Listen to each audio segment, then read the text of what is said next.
Hello everybody, welcome to the stream. Hope you're having a wonderful day. How y'all doing? How y'all doing?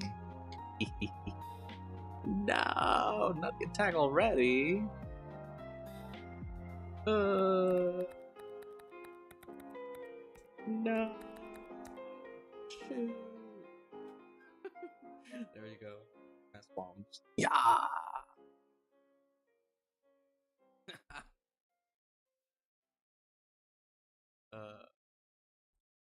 They're stealing my star. That's what you get. My character kept moving. True. Yeah, it's hard to actually control them. But oh well. Okay. Let's see. First or last minute things. Mic works, music works. Let's see. That. Okay. Do some good things here.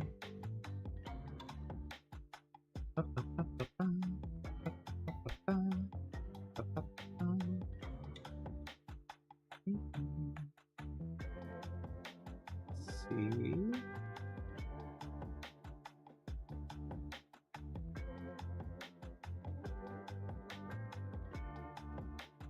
Okay, I think I'm ready.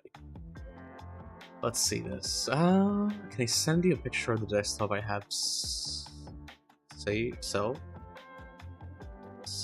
Showed. I don't know. Do you think it's better? It's only a photo. Yeah, sure. Send it away.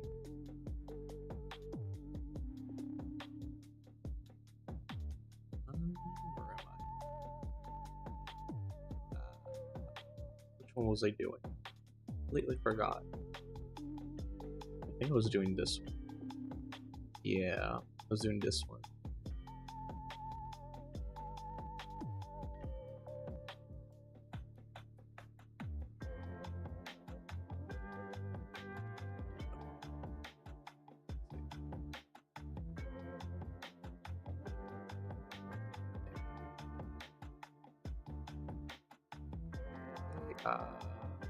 Weird.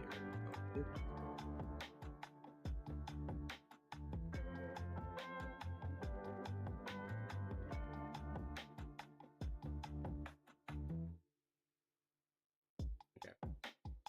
Yeah, so we're gonna continue what we were working on yesterday, so which is the hair. I'm just gonna like try and make it a little bit better, because I've been having a lot of problems just dealing with the hair, so yeah.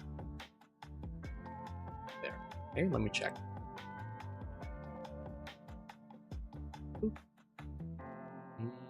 Okay.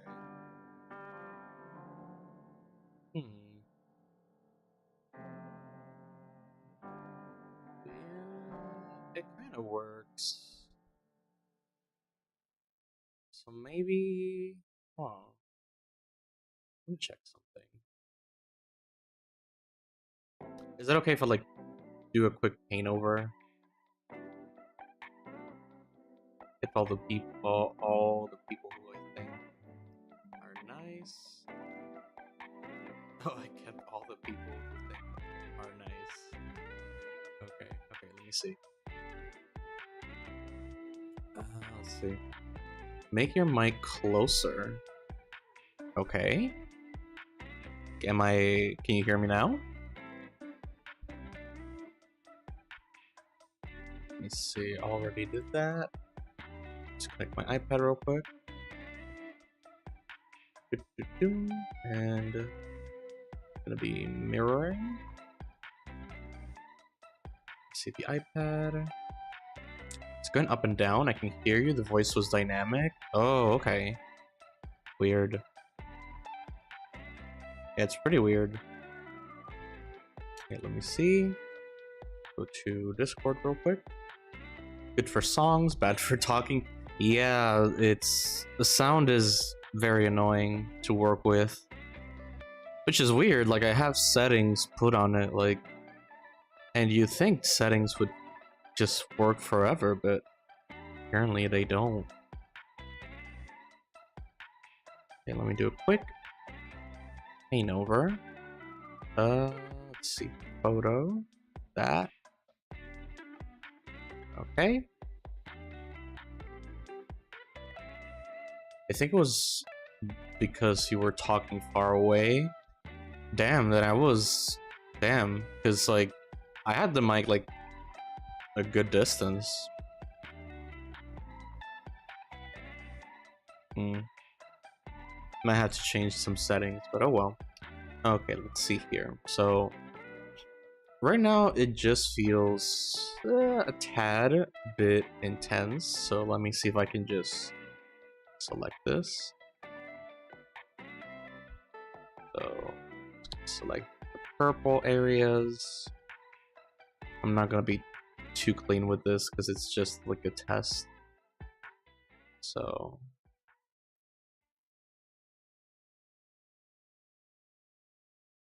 okay, grab that. Uh, ba, ba, ba, ba, ba.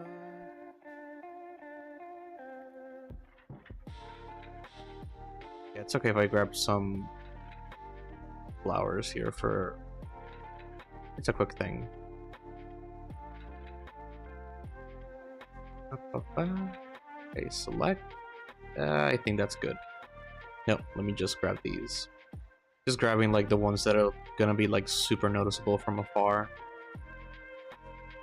And then this purple one, and I think that's... yeah. Okay. Now, let me go in, save it just in case. So let us change the hue here. Okay. So I'm just gonna change the hue and saturation a little bit, and the brightness as well. So, for that,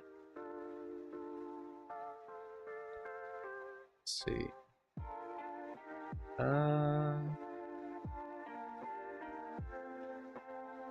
Kind of like going for a cooler color. Something like that could work. It's kind of like a baby blue and deal. If not, could always like change it again. Oh, you have to make it purple, that's the thing. Okay, let's see that then. Let's go change it back to purple again. Right, so we just bring it pink. That was the rule, okay. Maybe if it's purple, then maybe we can go for like a more desaturated purple, like a brighter pastel, almost pink. Let's see. Yeah, maybe something like that. Kind of like a dusty rose in a way, but like pinkish, purplish.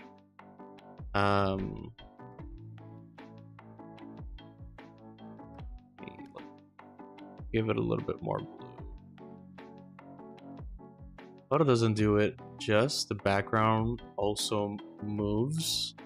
Okay. Yeah. But like maybe something similar to this. Here even my mom's calling. Yeah, sure. But maybe something like this, so kind of like pinkish purple or like a dusty rose kind of deal. So yeah, I feel like you could try that. I'll show it to you when you come back.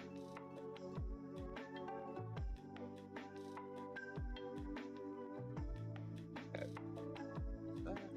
Now let's work with this, because this is living out. Been waiting on you coming on tonight. Needed someone to encourage me work. Yes, same. Because I really need a lot of encouragement for this.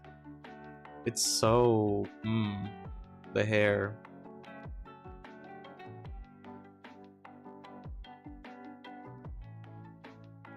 Let me see.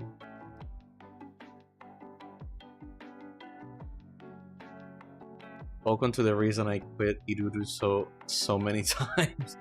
Wait, so you were like just doing the Rito?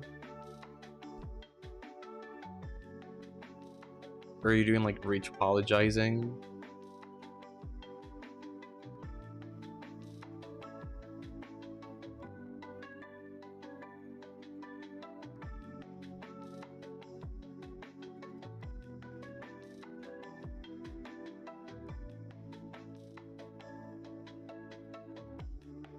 Oh, poly hair, so it looks cleaner when it's subdivided. Ah, yes. That is true. Like, just look at this. Look at this weird thing here. Like, seriously, how? I think this is one of the. Yeah, this is one of the ones that I didn't do the method, the diamond method thing that I did on the other ones. Anime has very sharp and smooth shapes, so it looked better than just freehanding it. Yeah, that's the problem with anime hair. Like, there's so many problems with it. I just want to like try and have a way to do it, kind of like how Nesivar told me about like loop tool, like loop tube or something. It's kind of like when you have like the edges and you just like screwed them out, and it just like unwraps it. Because the problem with me doing it here is that they kind of like merge, the points merge together, so it's like very annoying. I think I'm gonna do, yeah, I'm gonna do these parts of the hair, like the base of the hair, and then these parts, like the side parts, these parts in the back, and this side on the this other side, like all together. Yeah, because the only thing is like these strands of hair. That's the main problem. That's the thing that I want to like try to perfect. I'm just gonna delete that. And let's go back to delete that. Want to hang, by the way? Yeah, sure. Let me turn on the Discord. Let me see.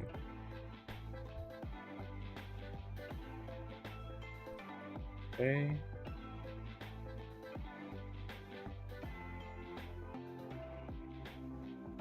Where am I?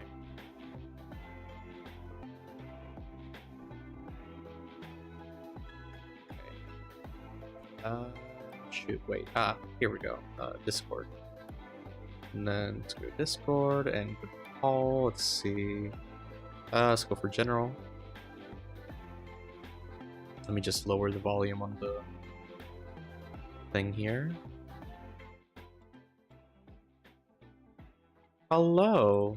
Let me see if I can up your volume real quick, because I can't see. It's all the way up. That's the problem. Am I too quiet? Nah, it's just of my volume. I normally lower the volume of my computer. Right. Okay, wait. Let's pop this chat up. Like that. Putting that there. Okay, I think we're good. Hello. Testing 1 2 1 2. Yes. That Okay. is clearer and louder for you. Good. Yes. We love that. Okay. So, how you been? How you doing? I'm doing well. I'm doing alright. Yourself? Pretty good. Mainly chilling today. Yeah. I've been stuck on Zendler Zero. It's good. I'm enjoying it. How's the UK over there? Oh, that's a bit sore. A bit sore. I imagine.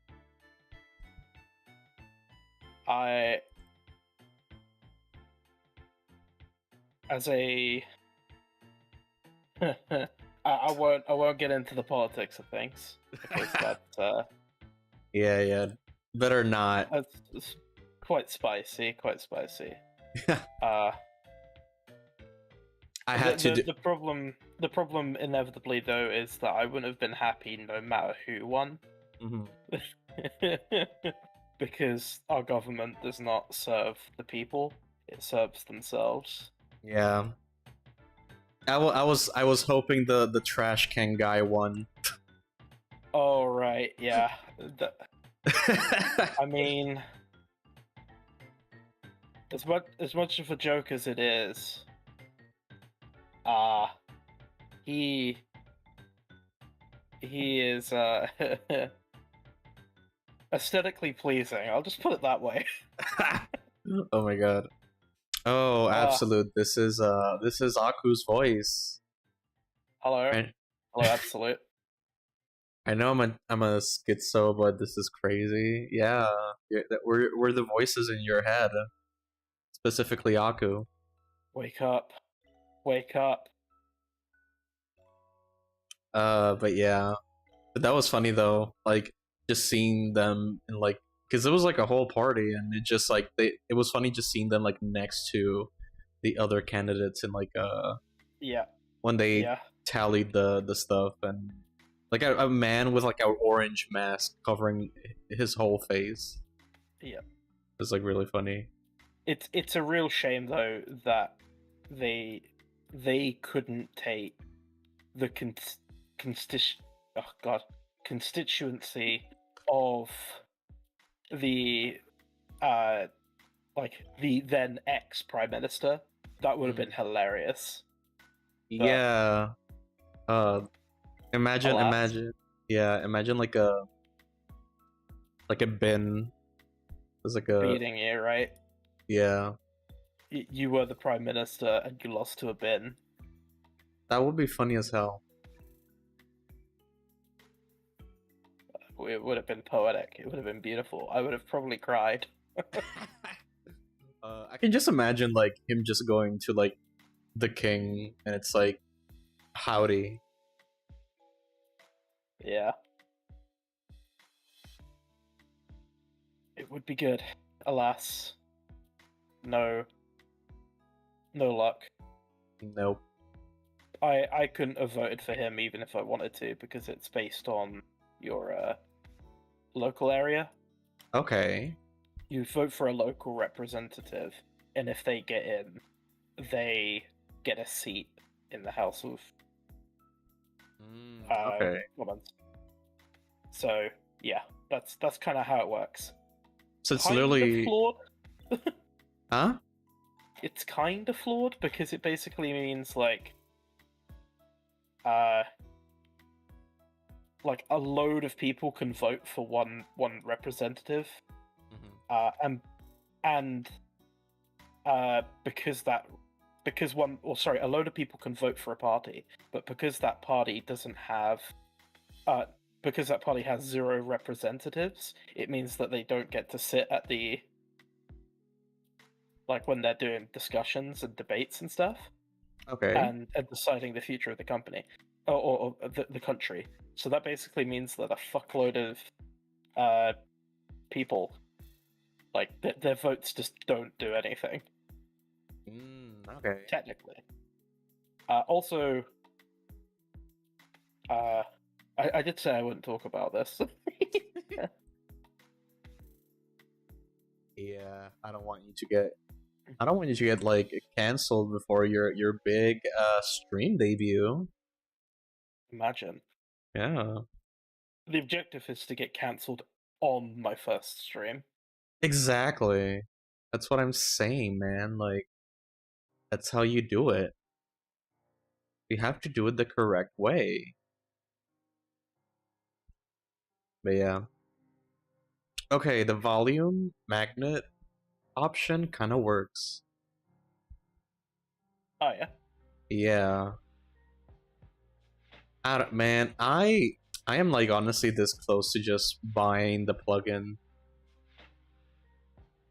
Is that like making spline hair kind of, but The what do you mean? Like the You basically make a trail, and then it builds geometry to the trail, kind of like IMM. yeah, Uh, IMM curve brushes, but exactly. a bit more easier to control because IMM curve brushes are a nightmare.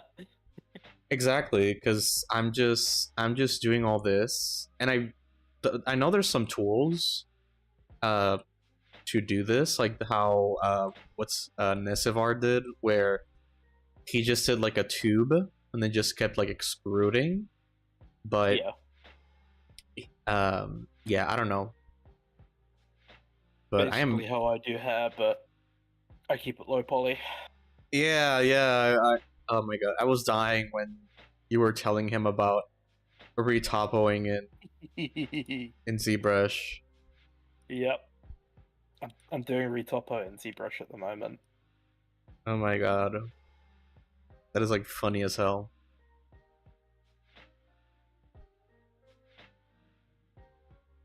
I'm glad I can bring entertainment. Yes. Let's see. Are you thinking of doing any conventions? Me? Yeah. Uh, Or like in the future at some point? I'd like to. I went to one like a few years ago, and I went around giving like I didn't have a booth or anything, but I went around like advertising my services. Got nobody. Um, yeah, handed out like probably about 50 business cards, not a single person. Mm, Uh, but you know, it is what it is, right? yeah, that's true. Yeah, I just like went around when I was in a convention, Lightbox. I kind of went like all around, just walking to people, talking to people, and just like giving out my business card. I Mhm. did make some connections, met a lot of new people, but you know, eventually it's like, you know, just trying to get in contact with everybody, and also just I don't know, just like be not forgettable, Yeah, yeah. because I know everybody just goes to like the artists and are like, oh god, I'm your biggest fan, and all that, but um I don't know. Hmm. But hopefully at some day in the future I can use money to then go in and actually have a table in Lightbox, but we'll see. Yeah, yeah. A table would be ideal, right? Mm-hmm. I gotta I feel like people remember tables more than they remember the random dude walking around giving business cards. exactly. Um, It doesn't help that my business cards are garbage, but we'll overlook that. yeah, I don't know. Like, I'm definitely not gonna that. Like, that's why I'm kind of like making the website and then making it the same design as my business cards, because um you know, I don't want to like reprint my business cards, because I still have a bunch, um Hmm. and maybe I'll print out like a new batch, but like with 3D art. Yeah, yeah, makes sense. Mm-hmm. Because I also want to, like, you know, do something new, something a bit more like unique with the business card, now that I know how to like do more 3D stuff. So because I still feel that 3D is still a pretty, it's still like a pretty strong skill to have when you're like in like an art community, Mm. because not everybody can know how to do 3D. Yeah, yeah, that's true. True. Hmm. 3D is certainly a lot nicher than 2D art. Which is great for me. Like, it's great for us, because then you kind of like stand out. Yeah. Yeah. I mean, to some degree, there's still thousands of them. Yeah, that's true. Bag had food. Nice. What kind of What did you food, have? Absolute? Yeah, what do you had? I don't mean to steal your spotlight as streamer, but I'm like immediately food. Brilliant. Describe taste. Yes. Vegetable curry, fish curry, rice pancakes. Damn. All right, eating like a king. Heck yeah.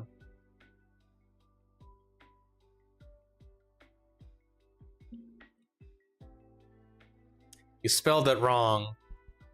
Haha.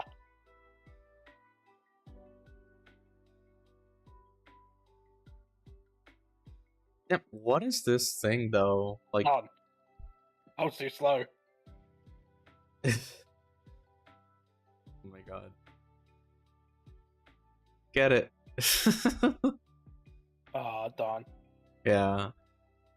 I feel like so far that sprite is like the biggest, so it's like there's more like a bigger hitbox. Oh, so he's cheating. Got Yeah, he's cheating. it. Damn, what is going on with this thing though? I know it's like a weird shape, but Keep telling yourself that absolute. We all know you're cheating. all sprites have the same hitbox. Are you sure about that?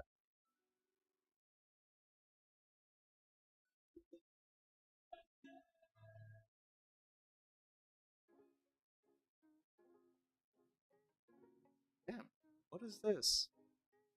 Hold up, let me just redo everything. I'll redo it. I got time.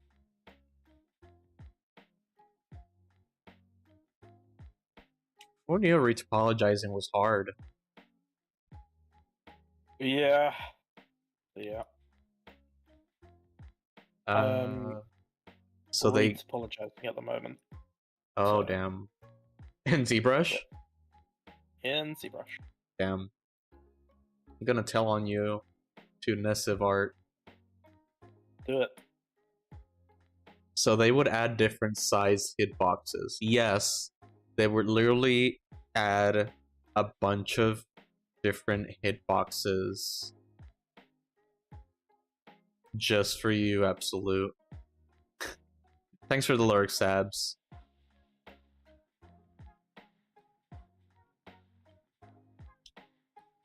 Oh, peeps. Go follow Sabs, awesome 3D and 2D artist. Right now they're working on what was it? It's an old 3D show, like CGI show from the 2000s. So go check them out. I can't follow them. Wait, who is the guy on call again? It's Aku. It's Aku. I didn't hear the name. Yeah, it's Aku. It is I. Yeah, I can't follow Sabs. I already follow them. Oh. Well, awesome. Aku, yeah, he British. And I will always pronounce it that way. He British. I hate it here. Aku, can you do me a favor? That depends. That's what Absolute said. Yeah. You tell Chris I said hi. What's Chris? Oh my god. Do you just want me to? Do you want me to DM Chris and say hello from Absolute? Is that it? Honestly, can you do it? Sure. That's even funnier.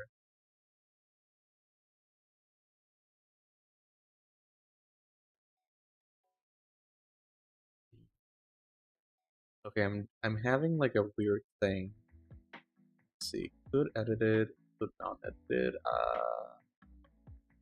Line. Let me see then. doing weird stuff here. One day I'll make the president do that. One day, absolute. One day. Okay, hold on. I am having a big problem with this because it's doing weird stuff. I'm gonna initialize it again. Let me see. I've told Chris hi from Absolute. Oh my god. You gotta tell me eventually if he says anything. I'll let you know if Chris replies. Yeah, because that would be funny as hell. It's like every time Absolute says it on my stream, somebody just goes and you know, asks about him. Like just goes and texts him. Brilliant.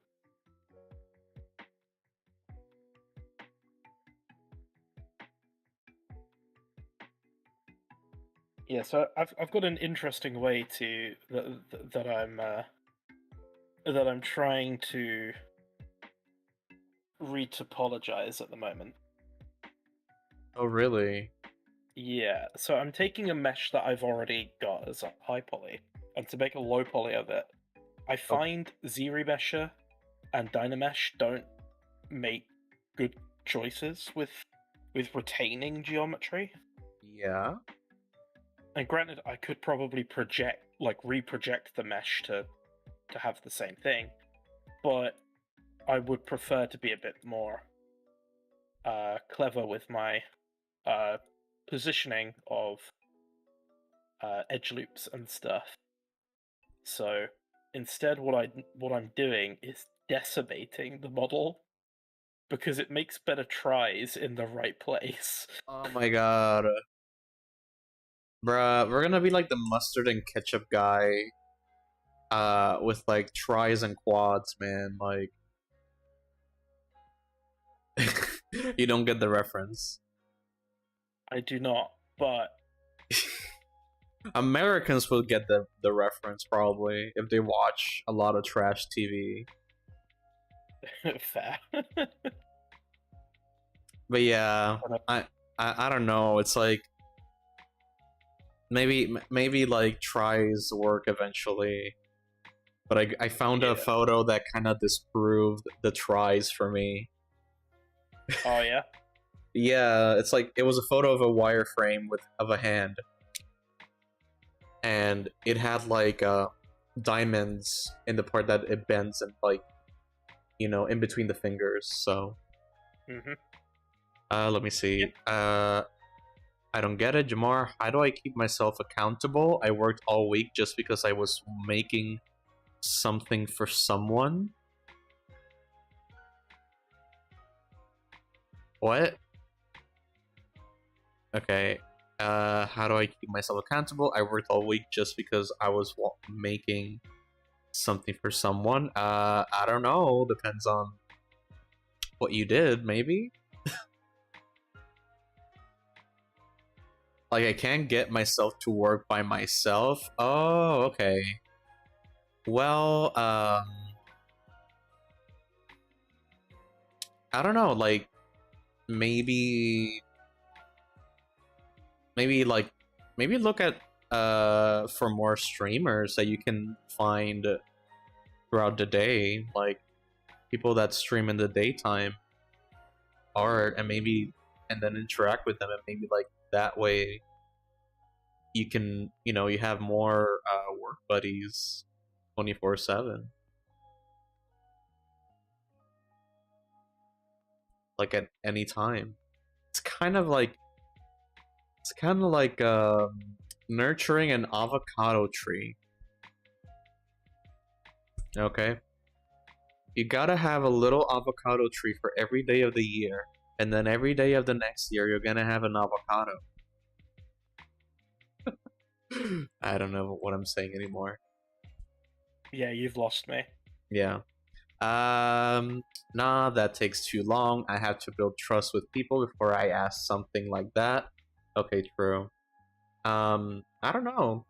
I feel like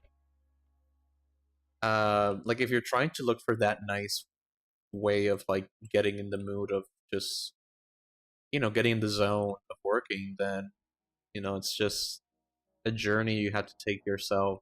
Like look for a movie that you like. It's kind of like you need to reward yourself to some degree. Like Exactly. I work so much better and quicker when I know I'm getting paid. That too. If you're getting paid, yeah. If you're not, then maybe try out little projects, to kind of like keep you motivated. But an idea would be like, well, if you're not getting paid, you should still find a way to reward yourself because the brain enjoys that. Yeah. Movie that I like? Yeah, just I don't know, maybe look at a long movie, listen to a podcast. I know I listen to a lot of podcasts when I'm working, so kind of keeps me a little bit more motivated, and at the same time, I kind of learn new stuff. So maybe like finding, maybe like a, I don't know, like a podcast of a game developer kind of deal. So you could try that. I think inherently though, if you aren't enjoying what you're doing, maybe it could be what you're doing. Yeah, But exactly. like maybe you're not built in a way that you can enjoy what you're doing either. Yeah. Uh, oh, treat Though I, myself to, huh? though I understand that that can be very unhelpful. No, I feel like that also works because sometimes maybe you're working on something just for like the social media and then it just like does not click. And you just need to like work on something that you actually enjoy. That's why Yeah. I don't really go for like the hype bandwagon where there's like a new trailer coming out um every single time. So I kind of like wait for those times when I have the time to work on it, and also that it's something that I like to do. Yeah, yeah. I got you. Let's see. Oh, treat myself to condition my brain to enjoy work. Yeah, kind of that way. I'll see what I can do. It's not the joy because I love making stuff, but I need a reason for making something. Here's a reason. Well, it depends on the work that you're doing. So if you're creating assets, then just think about it as if like these assets can be monetized. Like money can be a good way of just like thinking about it. Of course, money isn't everything, but like besides that, maybe it's like a gift for somebody, or it's something else. Like it's that, like just trying to look for just a fun, like a way to see the fun in the work.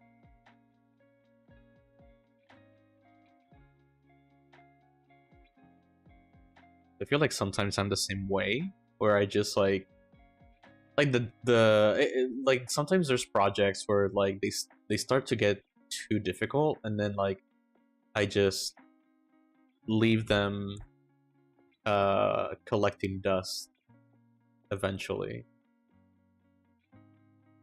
Kind of like the senshi that I was working on. I kind of like left it all Uh, alone. in a way, he wasn't doing much for you personally, though. He's a Yeah, cool design, but you weren't gonna get much out of it. yeah, like sure the hype was there, but then like I got to the beard, and I really need to practice beards, but and hair, but it's like I don't know. It's like I feel like it was too uh similar to the art style of the original. I feel like if I pushed it a little bit more style wise, then I feel like I could have had a lot more fun working on it. But yeah, that was the other thing. Like, I really didn't see. I saw that maybe I could eventually turn it into a 3D print and stuff, but I don't know. It's like it's also not my IP, so I don't know. That doesn't stop most people. That is true. That is true. I don't know. Hate to say it. Yeah, yeah.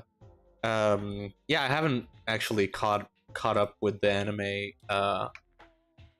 ever since I don't even remember which episode. I lost track for like I haven't seen Dungeon Meshi in weeks already. I missed all the Senshi fan service. Oh, tragic. Yeah. I haven't finished it either. I watched the first episode and I might have mentioned it before, but it was like, oh, this show is going to be something that one of our friends is going to want to watch. And then we were basically like, we'll wait for them. And obviously, it's just never come around to it. Yeah. But I've got a million and one things that I can be watching anyway, so. Yeah, yeah. Like, it's great. It's awesome. It's a amazing anime, but it's like, I don't know, maybe it's the whole thing about like it's right there and I can watch it anytime I want, but at the same time it's like, I don't know. Like, I just feel like I have all the time in the world to watch it, but I don't know. Yeah, I mean, in theory, it's not going anywhere, right? In theory, but it's Netflix, so I don't know. That is true. It is Netflix. BRB, gotta look for stuff on YouTube that might motivate me. I think I'll go back to the self-improvement stuff. Yeah, sure, like, try looking for stuff that can, like, really, entice. I know one thing, though, about, starting a new program and learning about it and looking for just a way to be interested in the program, I find, is looking at other people's work.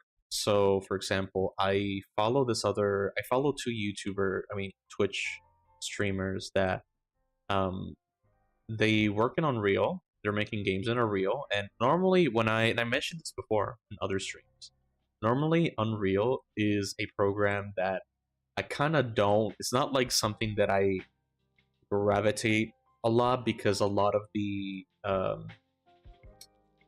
lot of the stuff that they like use Unreal for, like the stuff they announce, is realistic, and I'm not too keen on realism. So it kind of like that's why I was kind of like in the fence of like, oh, should I try Unreal? Should I try Unity or other stuff? And it's that like I just felt like Unreal was kind of like, oh, like realism, and that's probably like pretty like naive of me, but yeah. Jamar, this is an easy fix. Just make your own game engine. Well, let's see. J engine. Yeah. There we go. That's my new game engine idea. Let's go. Let's do it. Are you gonna code it? Are you gonna code everything? But yeah, like the thing is, I saw these artists working on it, and they have like super cartoony styles. I don't have the names with me right now. Let me see. I know they streamed recently.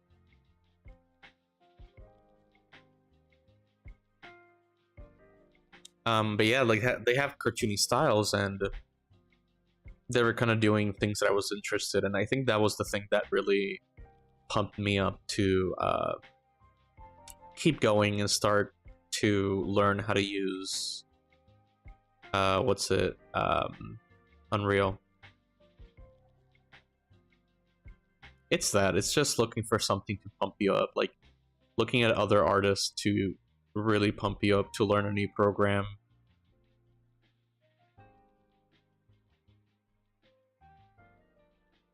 Let's see. I'm looking for the artist.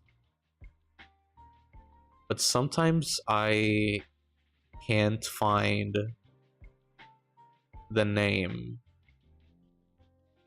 in the list. I gotta really unfollow a lot of people and clean this up. Let me see if I have a list of people that I follow. Send me to my channel. As much as it would be nice to have less people to follow, you gotta respect the hustle, right? And you gotta.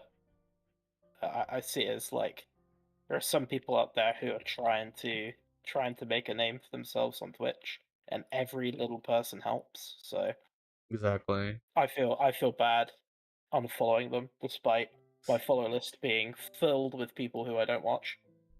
Yeah, and but I mostly just go and unfollow the people that I go in and I say, am I watching this person like every day, every moment, right? And if I don't, then I just like if I'm excited or not. Let me see. Thanks for the advice. I gotta go now though. Gotta sleep early. I want to wake up early tomorrow. Yeah, sure, no problems. Like happy to have you. But yeah, no, like it's like I like when I go and unfollow somebody just to like clean up the large list of names that I have. It's just like I ask myself that like, am I just going to like go to this channel immediately when I get the notification that they're live, right? Like am I gonna be excited? And you know that's really the normal the normal thing that happens with with many people, like maybe there's people that probably unfollow me eventually just to clean up some space, and it's really pretty normal. I cleaned up my Discord and it felt so bad. Nah, don't worry about that. A problem is that this is the thing. Sometimes I feel guilty following somebody back because I know that in the stream they're gonna have the little name on top, and so it's like I feel so guilty just looking at like the hopefully like the streamer like seeing my name and saying like, oh, like I thought you already followed me or something. Like that judgment. And it's pretty funny. Damn, I can't find him anywhere. One day it's gonna come and bite you back in the ass, right? It will like literally every single thing I'm saying is probably gonna bite me in the ass. I'll probably probably some random like art drama channel is gonna be like, oh, like this person said this and this and this, and it's like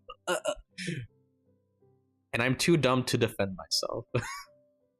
Like I cannot my conversational skills are super limited. I cannot remember shit. Like things that I would say like 5 minutes ago, I would completely forget. So I cannot.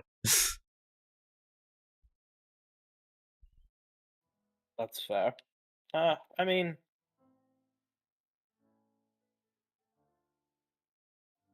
Damn. oh, absolutely. You still there? No, I think he left because he's going to sleep. No, absolute. I'll message him. Yeah. I think I'll check my Twitter real quick and see if I can find the name. Because Chris said hey. Oh, Chris said hey. To tell him I said hey. Yeah. Nice. I love that. Let me see if I can find it on Twitter. Let's see, bookmarks. Okay, Mort. Let me see, franchise. Maybe Absolute and Chris are the same person. I've never seen them in the same place. Probably. Who knows? Let's see, Twitch. Okay, here we go. Oh, their name is literally Mort Mort. Okay. So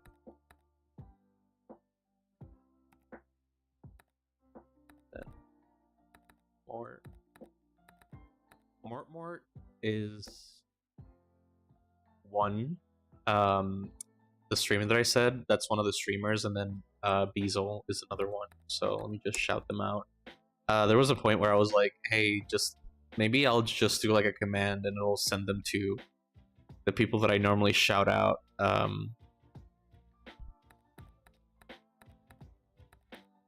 see if that works, because now they don't show me the profile pic like before. Okay, that's it.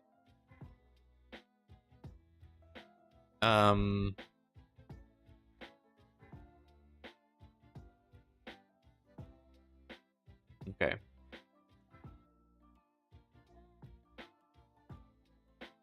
But yeah, those are the two artists that I follow on Twitch, where like every time I see them, it's like, let me go to their stream and see how they do it.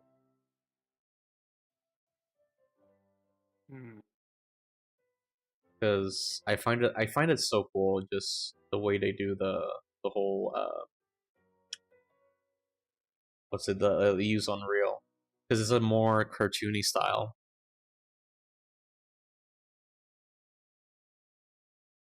I have quite a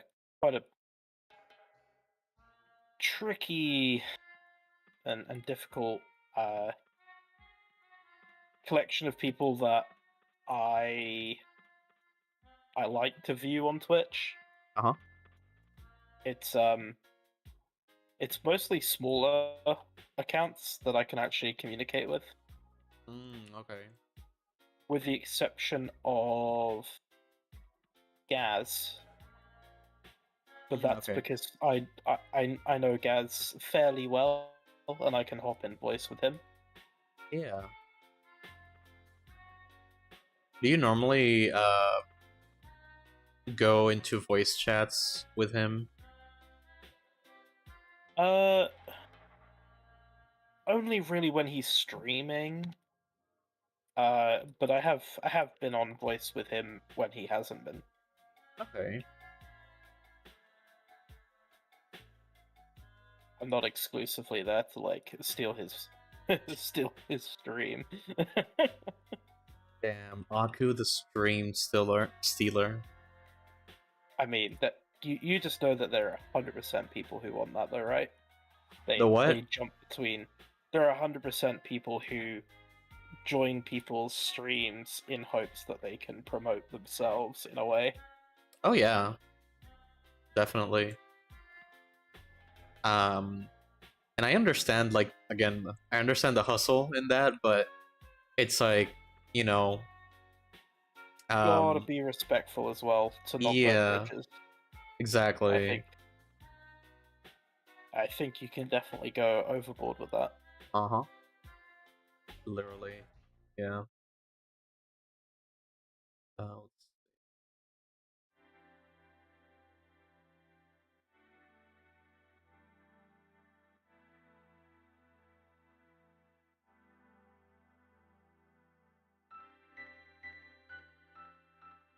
Damn, I'm gonna be like like 3 streams already just retopoing the hair.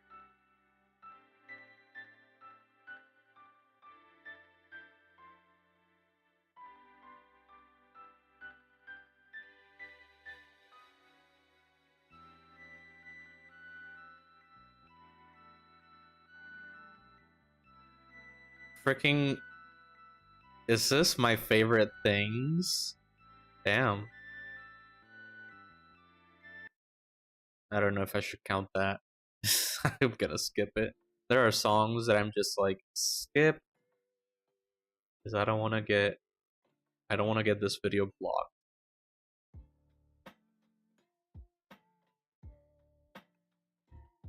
Also, well, because like if since I'm streaming on YouTube, there's no way to like actually just mute the songs only, just like in Twitch. So Okay. yeah, so all my live streams on YouTube have music. But the problem is YouTube can detect copyrighted music, and they can literally just log the video, and then they send me an email to like check the songs that were copyrighted. So yeah, Wild. I know. Yeah. It's a shame Yeah, how you can't do what you can do on on Twitch. Twitch in that resent. Exactly. It's like that's the annoying thing, because I remember I would just put A whatever rare, song I wanted. I What? want to say a rare Twitch W. Exactly. Um, but I feel like it's more so like a rare OBS W, because it's more so like something that's built in OBS, or not built Yeah. in OBS, but it's like it's a plugin, and yeah, like you can just mute the music, and that way the music is muted and you won't get in trouble, and it's easier for me to just have the music that I want um live on Twitch, because I could go and put some like cursed music, but unfortunately I cannot.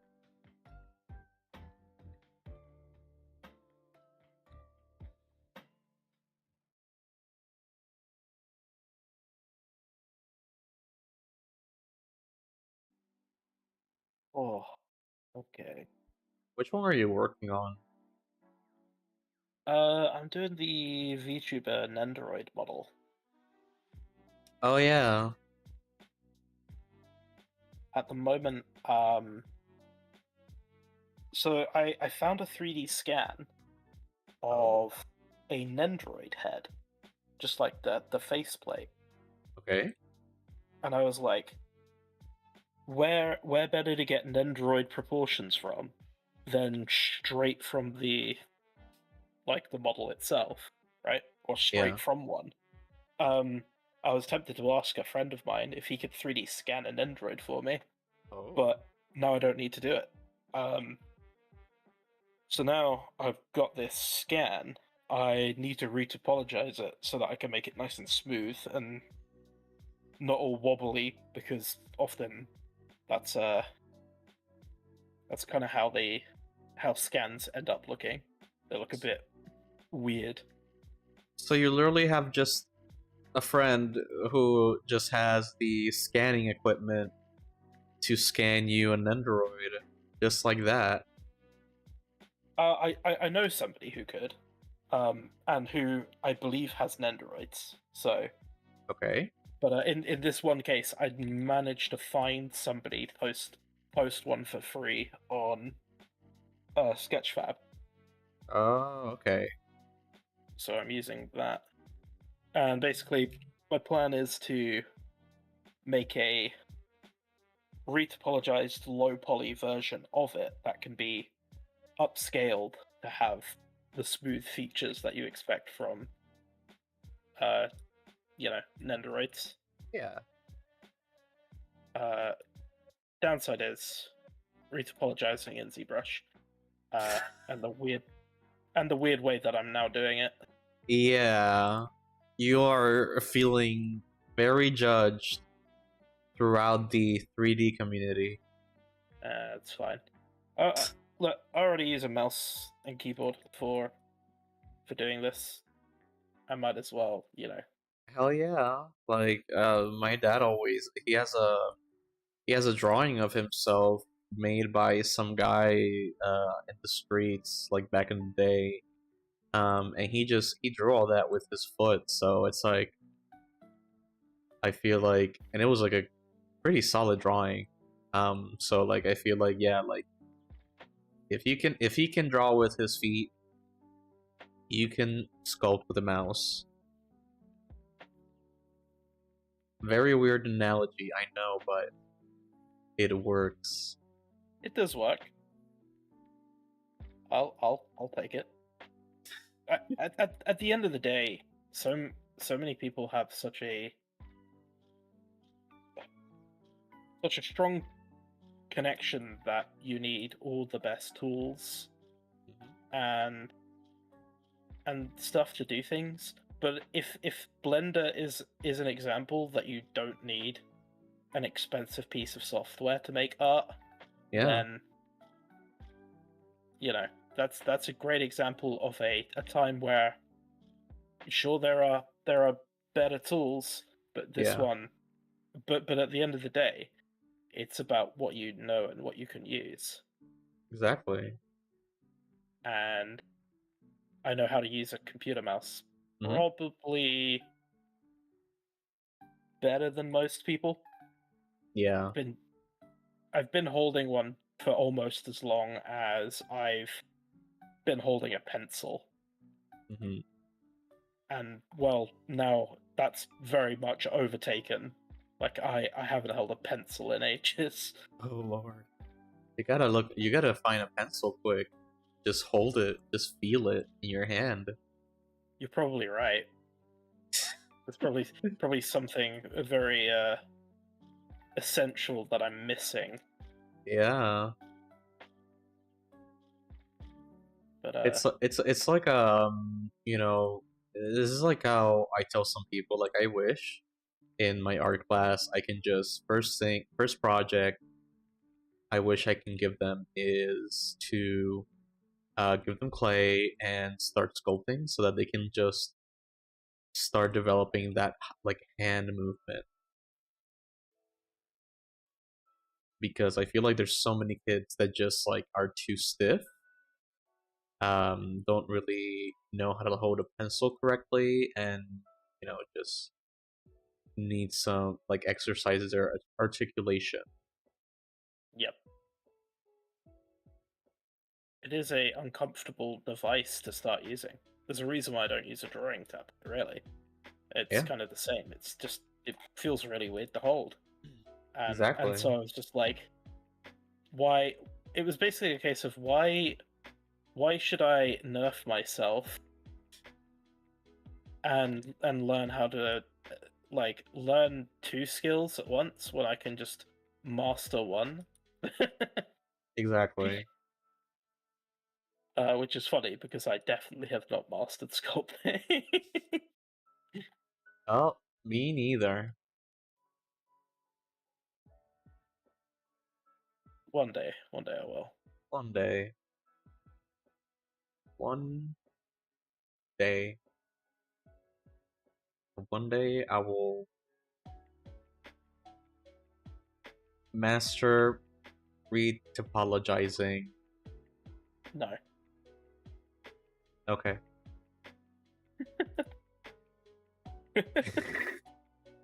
uh, let's you know what's gonna happen, right? You're gonna get so good at retopologizing, and then immediately after, retopo isn't gonna be in the pipeline of things. Mhm. It's just we're gonna go to like I don't know. Uh, AI is probably gonna end up doing it, right? I That's freaking hope that's the only thing that I'm that. in favor of. Yeah, that's the dream of everybody. Yeah, Everybody just wants AI to do retopo. It's like ex- I don't exactly. blame them.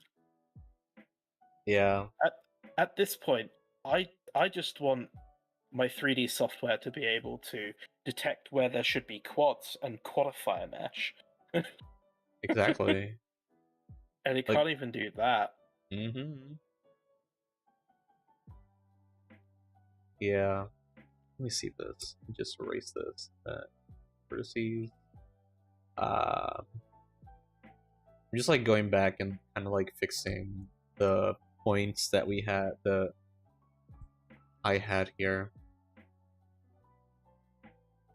Uh, Let me see. Like just merging it, and then let me see. Bevel. No, bevel doesn't do shit. Oh, it does some shit. Is it pretty shit? I don't know. It's pretty ugly shit, but still, it's some good shit. Nah, I stand corrected. It's bad shit. Just talking Damn. to Blender. Howdy, Chris. Thank you for the alert. Also, Absolute said hi.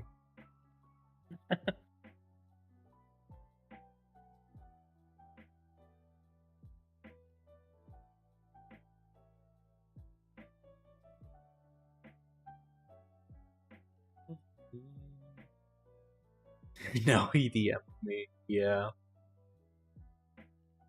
Well, he made me DM you. Yeah. DM'd Aku to say that. He Yeah. made me. He made.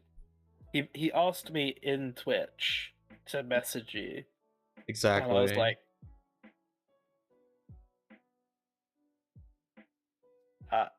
it. It only felt right to comply, honestly. Yeah.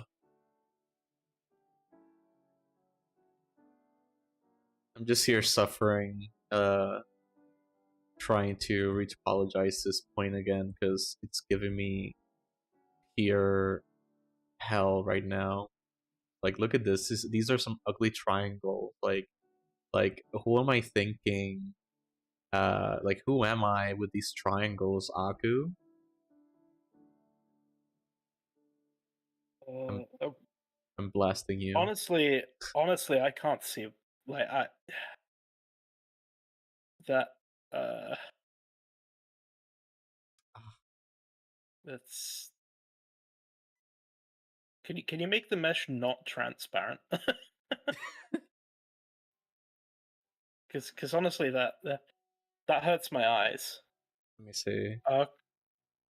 Uh, It's weird because like in front works sometimes and sometimes it doesn't. yeah.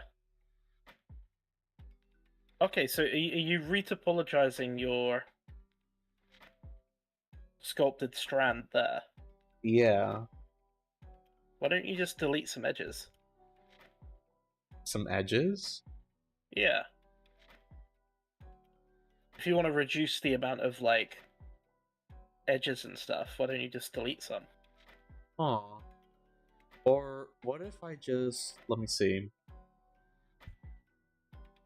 Because the weird thing about just retopologizing here is that they just stay transparent, which is weird. Like I don't know how to like make them like solid again. Also, I don't know why this thing turned red too. But yeah, like it just like stays transparent. So I don't know if that affects it in some way, but I know that maybe. Let's see. I could try to decimate it. Let's see. Oh wait. Let me apply that. No, let's decimate. Goodbye.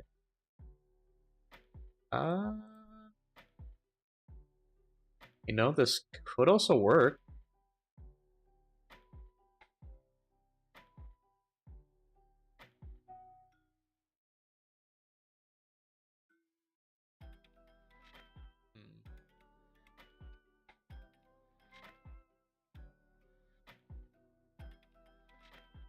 Let me see. Just gonna apply that. That doesn't look bad. Yeah, like I like just I can finick around with these like triangles, but like I'm getting like a nice point here. Same here. Bum bum bum bum ba da ba da ba. Is that like a British song?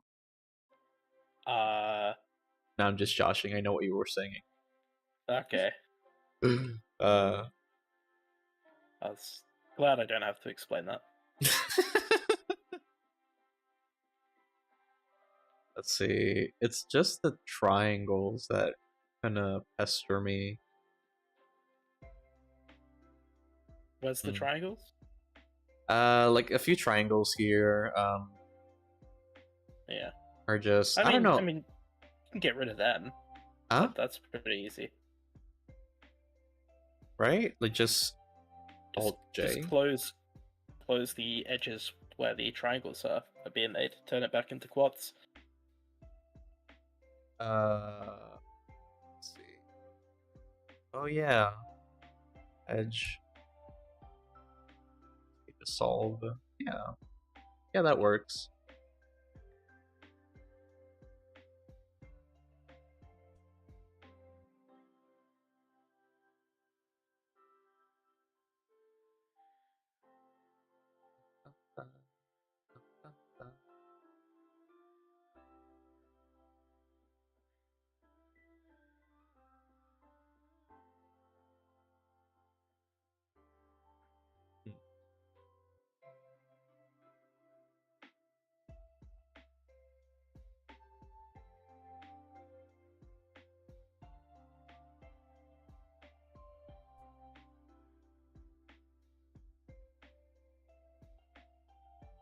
I'm wondering, Chris, have you seen anything on Zenless Zone Zero yet?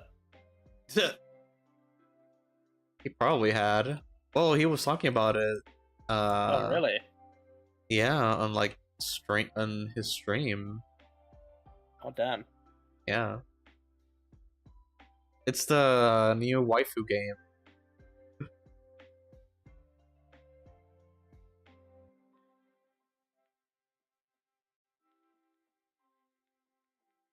Are you mixing Chris with Neziv?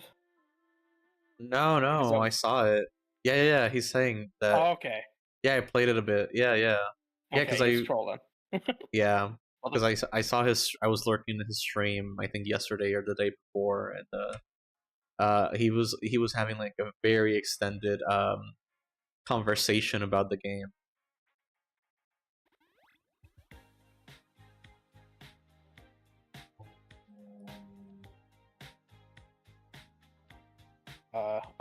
I've been playing it myself, so I think the waifus are pretty good, and the husbandos for that matter. Yeah, I'm just looking at all the thirst trap videos on TikTok. Oh yeah. Mainly the wolf guy. Oh. It's funny. It kind of reminds me so much of what's his name? Fox from Star Fox. Yeah, he does a bit, doesn't he? Yeah. Especially with the legs. It's the legs. Hmm. I also love the lore in Star Fox, like how they explain the feet, like the legs.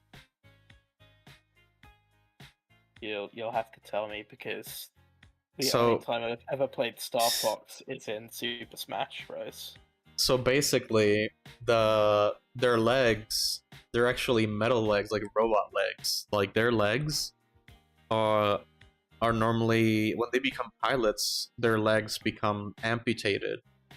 What the fuck? Yeah, because of the high speed of the plane. So in order for like their organs and stuff to just don't go down to their legs, because of the high speed, they have to turn their legs like metal robotic or something. And yeah, so if you ever play Smash and just see their legs, you'll think of me.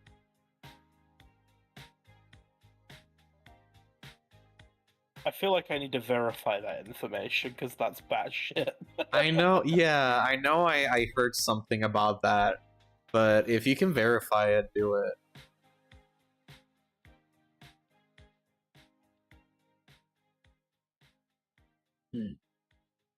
It's...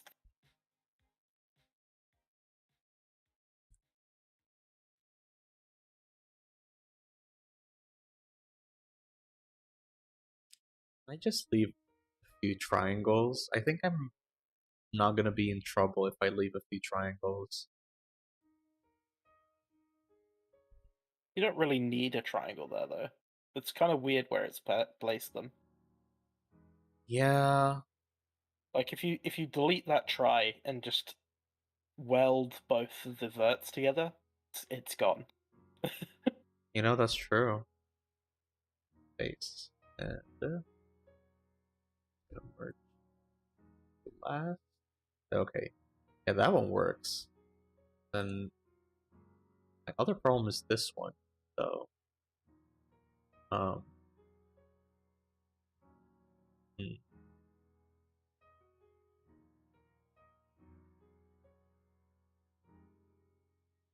Because I have another one here on this point, so I don't know if that's a bad place to have it or not.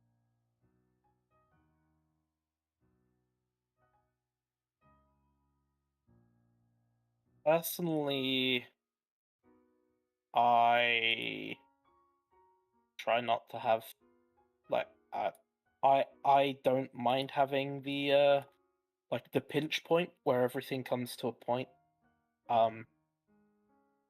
And I don't think it'll matter with rigging. Yeah.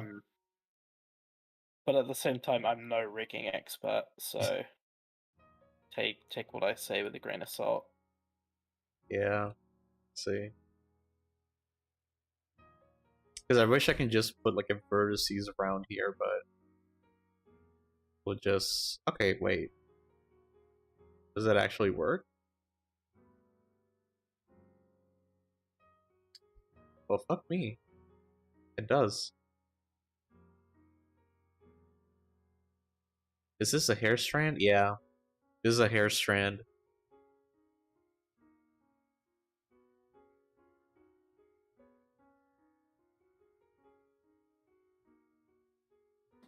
Yeah, I'm just trying to like maybe use this method to just decimate the hair strands, and that way I can just like cut some time in retopologizing everything.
Okay.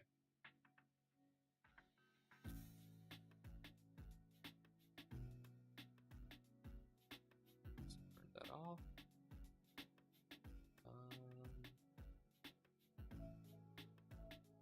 Okay.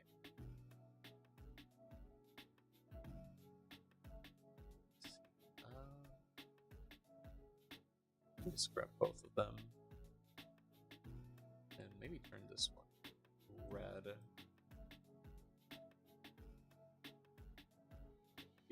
Oh, but I can't see it in this one. Back.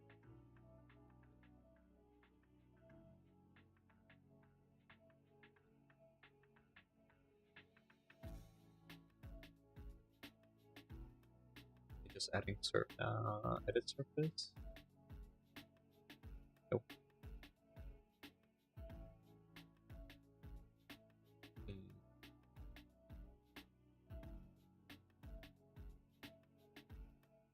I'm just like still trying to wrap my head around this. It kind of worked in the others.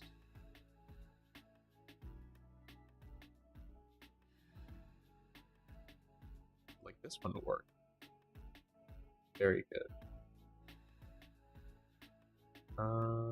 This one was a shit show. This one kind of looked good.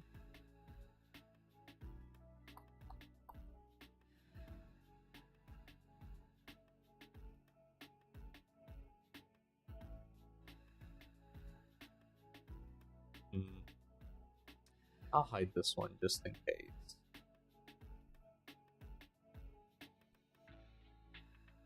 Here,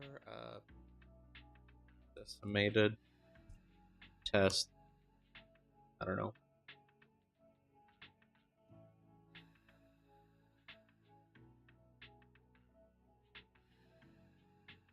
It's gonna retry it.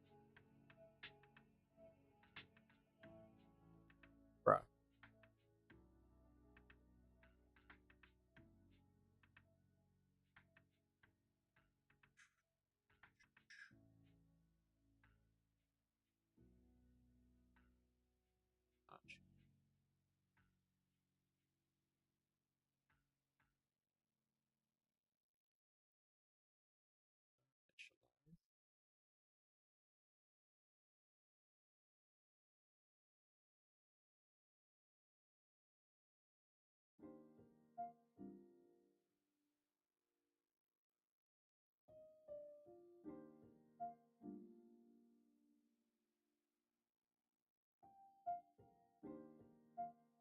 Sometimes a plugin works, sometimes it just doesn't.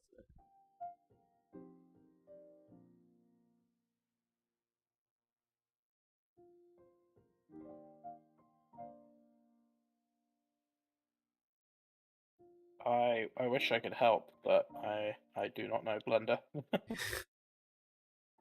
Yeah, sometimes I don't know Blender myself.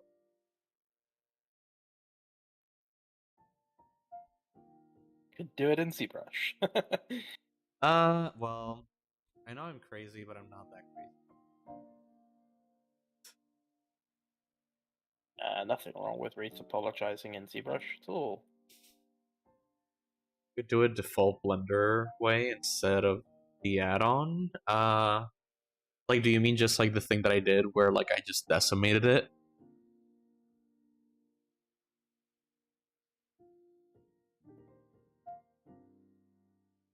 Retro and ZBrush isn't bad. Yeah, that's true. Yeah, like retroing is actually pretty good in ZBrush. Don't lie to yourself. That's not what you truly feel. True. I don't. But no, honestly, I'm just like I don't even know at this point because my mind is telling me like, go to ZBrush, go to ZBrush. It has swivel. Um.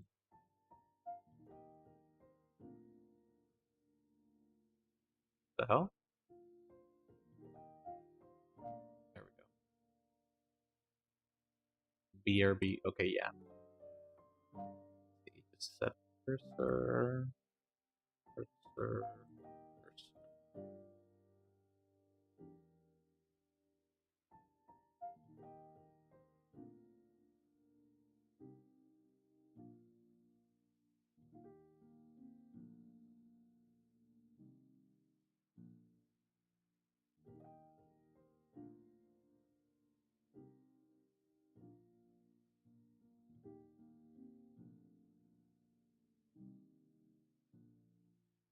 Yeah, doing it like this also helps.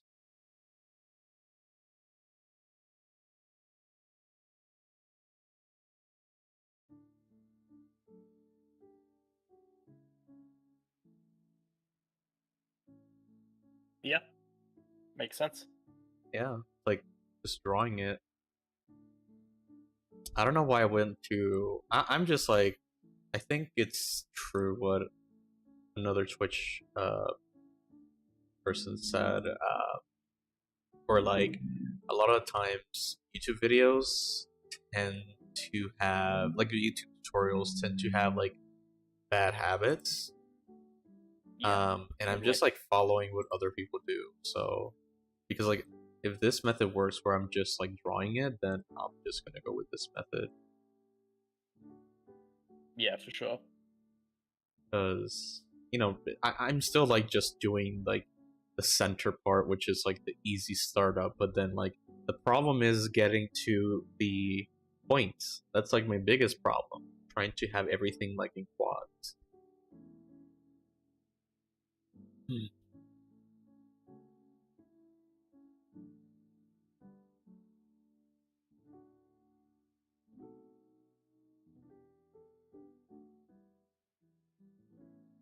But honestly, like I'm actually like thinking of actually getting the Retop of Flow add-on.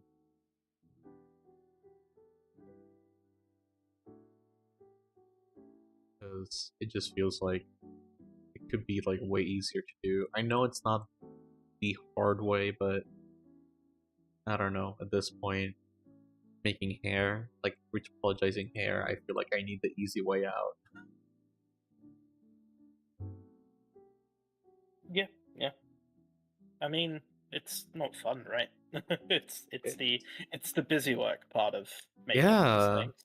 exactly. It's the busy work. Like, just, AI, like, don't take my other jobs. Just take this one. Like, that's it. Like, sure, you're gonna take it away from a random intern, but, like, take it. Nobody wants it. The intern says it's okay.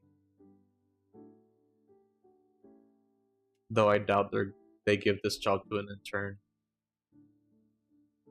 Uh, I don't know. I never had the opportunity to go into the company and actually see if an intern does this. it's I think the thing with good retopology is while the actual act of doing the thing isn't hard, there's a sort of method to doing it that enhances your models Hmm. because you'll run into problems that will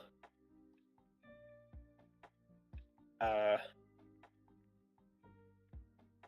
effectively like make bigger problems for the riggers uh, if the rigged retopology is bad, Mhm.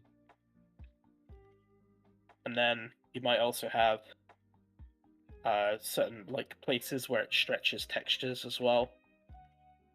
Um, Yeah, but at the end of the day, it's pretty easy to retopologize. It's just there's a bit of brain power and knowledge that goes into the reason of why you are retopologizing in a very specific way. yeah,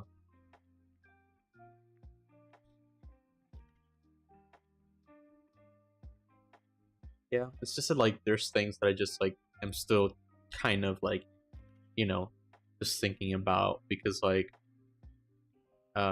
it's like how is this just like a regular mesh, right? Or just like how is this like just a mesh that you just like import to a game engine and it's already like like usable. It's those things that I kind of like am still stuck on, like because I feel like I'm just doing all that. Like for example, I'm working on like a game with a friend of mine and I'm making chairs and in my mind I'm like, wait, like can we just like I know there's like some things we still need to add in order for the chairs to work in the game engine, but it's like my mind still cannot comprehend like, hey, like if you just import these shares into the game engine like that, like they're in the game engine. Like they're just it's weird. It's weird. Mm. Uh like it's probably Well, I mean, just me just being me. 'Cause the game engine isn't this like ethereal realm that you can only get to if you are, you know, yeah. magically inclined or something. It's a at the end of the day, it's just a weird digital viewport for your project. Yeah, exactly. It's not a whole lot more different than the Blender viewport. So, but just because you can import an object doesn't mean that it will function Yeah. as intended. I.e., you'll have no collision, for instance. Yeah.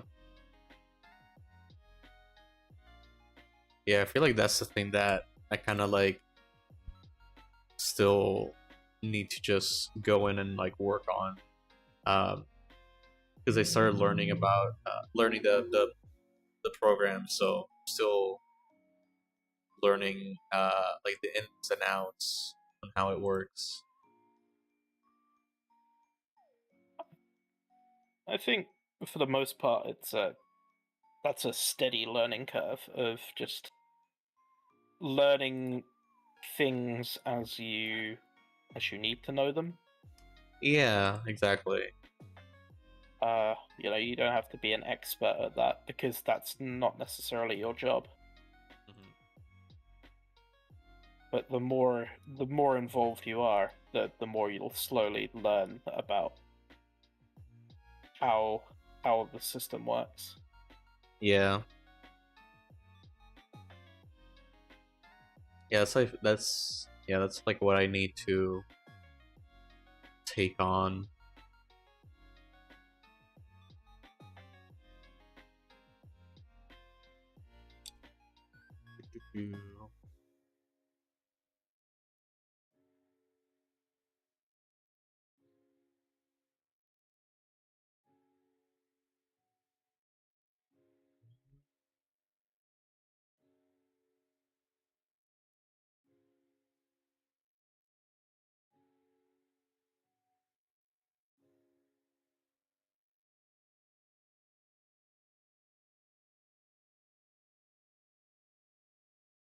Okay, I'm gonna do the other side.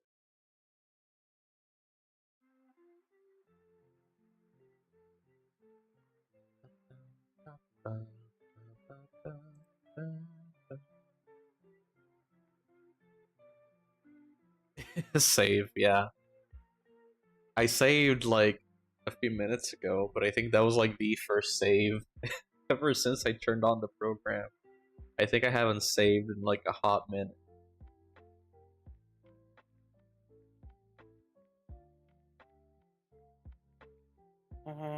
Suppose I'll take this time to save as well.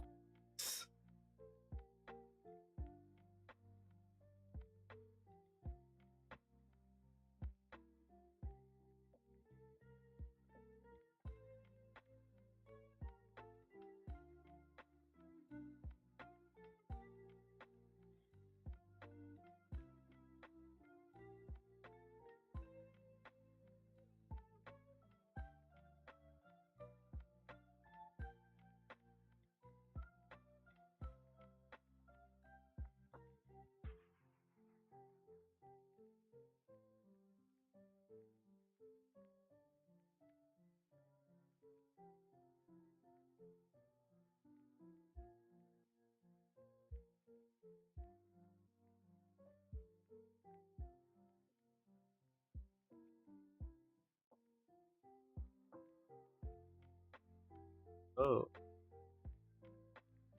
press the wrong button.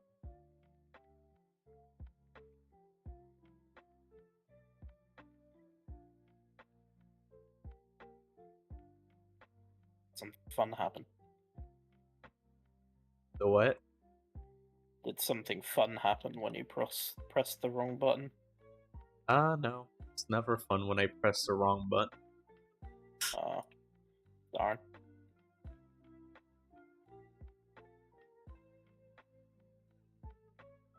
Actually, there was one time when I accidentally like pressed the wrong button, and it actually worked in my favor.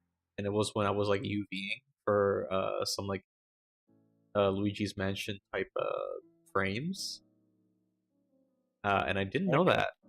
that. Yeah, like I was, I was like retopologizing, right, and like putting the seams, and then I go in, I hit U, and then I put project from view bounce. And so I didn't know this, but it just like makes the UV of the thing that's in the viewport, like it's literally what you see. And I never went to test it out, and I just literally put the frame, like the front face of the frame, in the viewport, and it just made the UV automatically, and I was like, damn. Amazing. Yeah, it really cut my time because I pressed like unwrap and smart UV project, and that doesn't really work 100%, like 100% of the time. So if I'm doing like something very flat, then that can really help.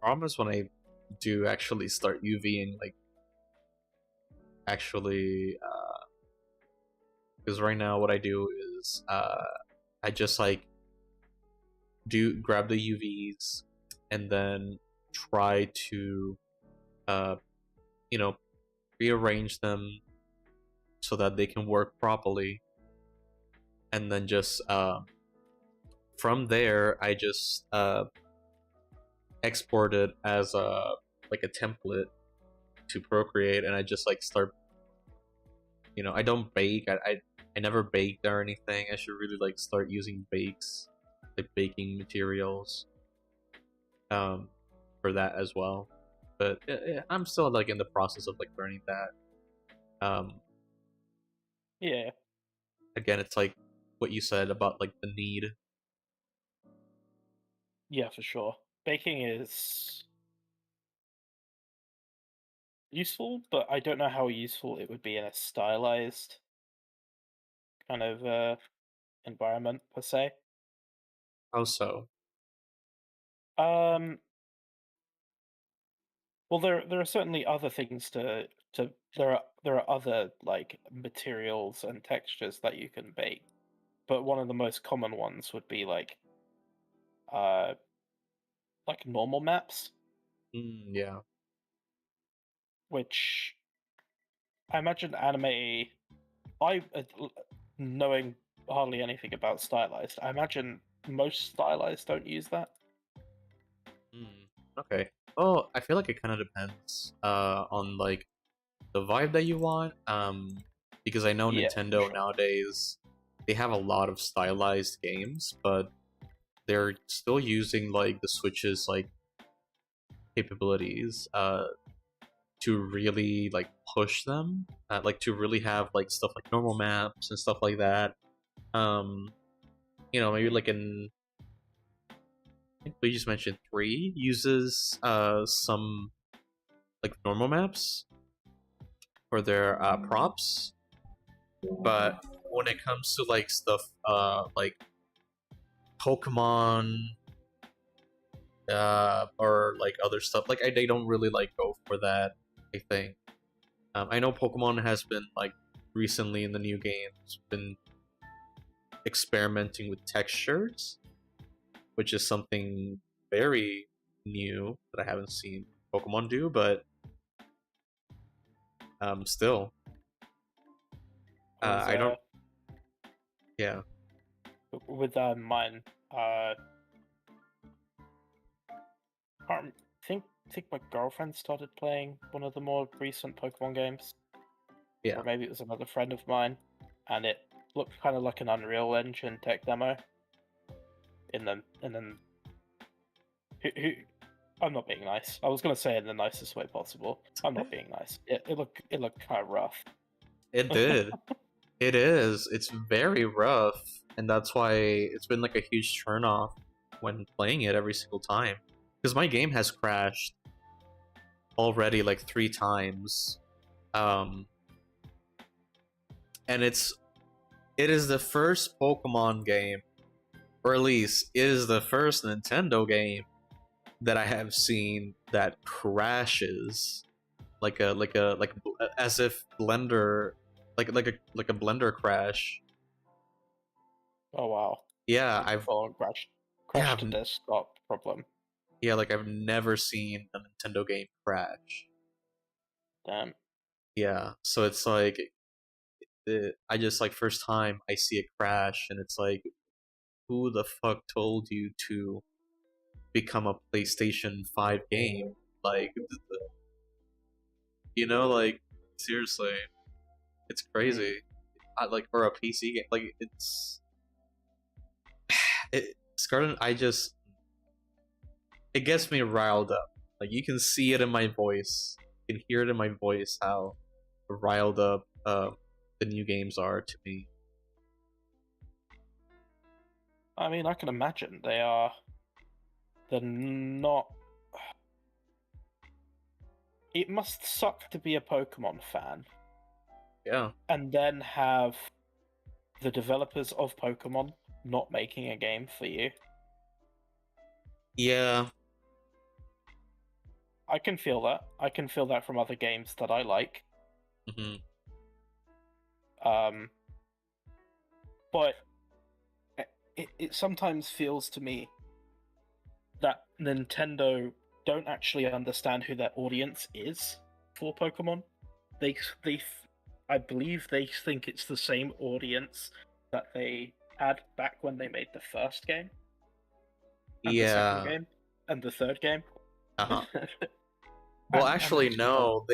They still think that because from seeing the games, like almost every time, or not every time, but sometimes it feels like they're just like, oh, these are kids, that this is our target audience, so like they're not gonna care. And a lot of times, unfortunately, that's what happens because you see these kids back in like Sword and Shield, and we had a lot of people bashing the game because of like some random tree texture.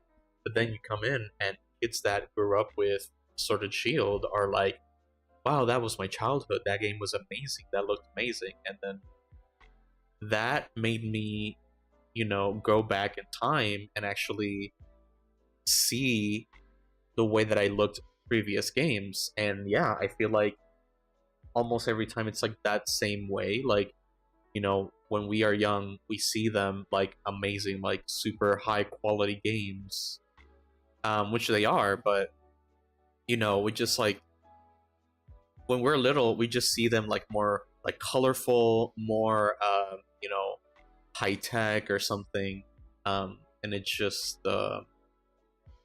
it's kind of like when I went to play Pokemon Platinum. When I was little, I saw it very colorful, very amazing, and then I go back to it and I see it, and it's like this shit is super desaturated. So yeah, it's rose tinted glasses, right? It's exactly. a bit of nostalgia, but also a bit of actually, you know, things things have gotten better, hmm just not in a way that you recognize because Yeah. you're. I mean, it's the brain is weird. Memories are weird. We don't necessarily, as a species, remember in perfect clarity. We usually just imagine, or we usually just remember the way things make us feel hmm and our thoughts at the time, but not the actual information of what it was, hmm which is always kind of fun. Um, so in that sense, like your brain going, "Yeah, I had a brilliant time. This was beautiful and like colorful and a brilliant game." Whereas in fact, really, it's that they've made more beautiful and more colorful games since, Yeah.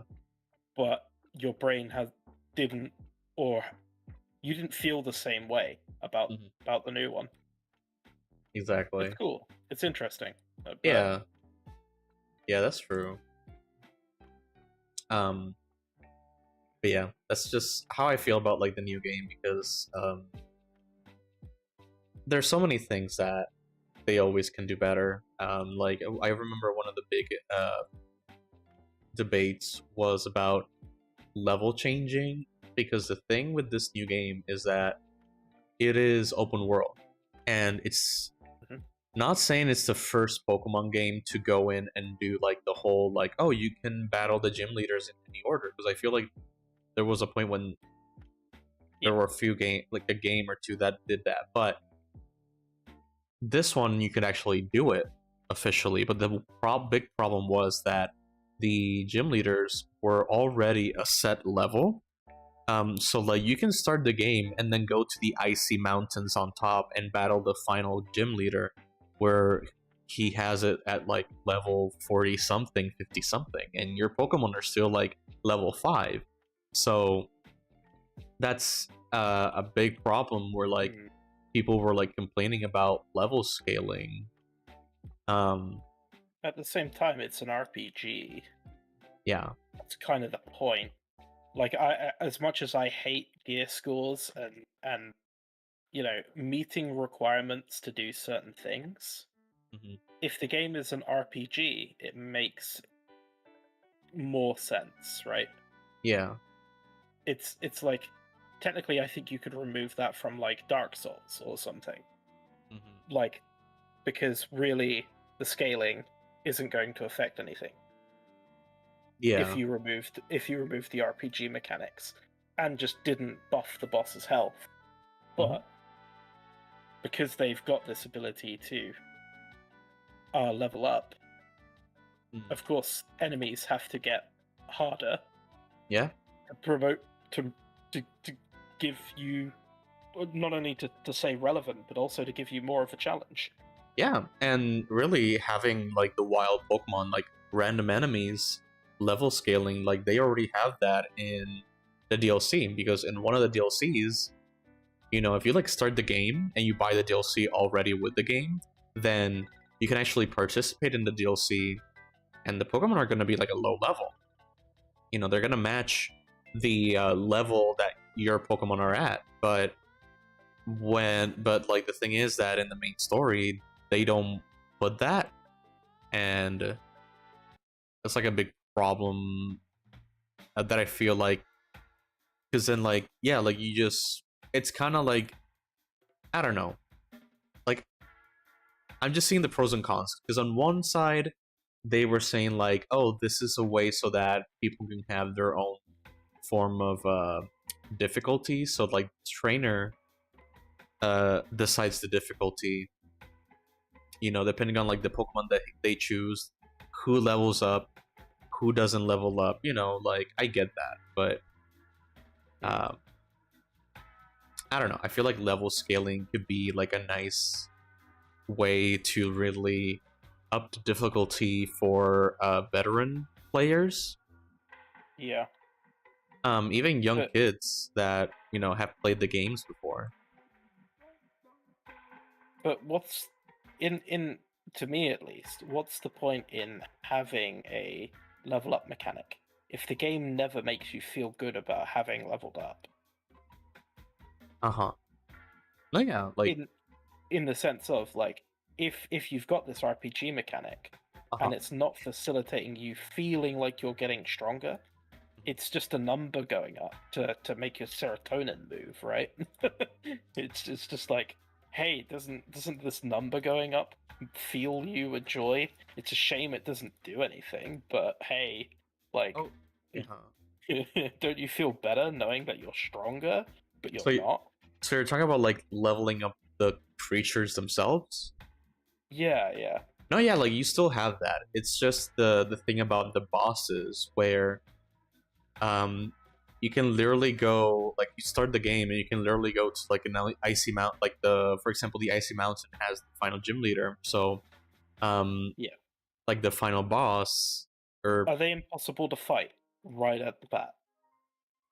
Right off the bat, yes, because you're still like a low level, and what I'm saying is have the bosses reflect the level of the bosses reflect the level that you're at, so that if this boss was supposed to be battled like later down the line, if you want to battle it right now, then you can battle it at that time, and then the other bosses can have different teams depending on like how far away your Pokemon are to like, you know, how advanced your Pokemon are leveled up, you know? Because it happened to me where I was already like, my Pokemon were like at level 30s, 40s, 50s.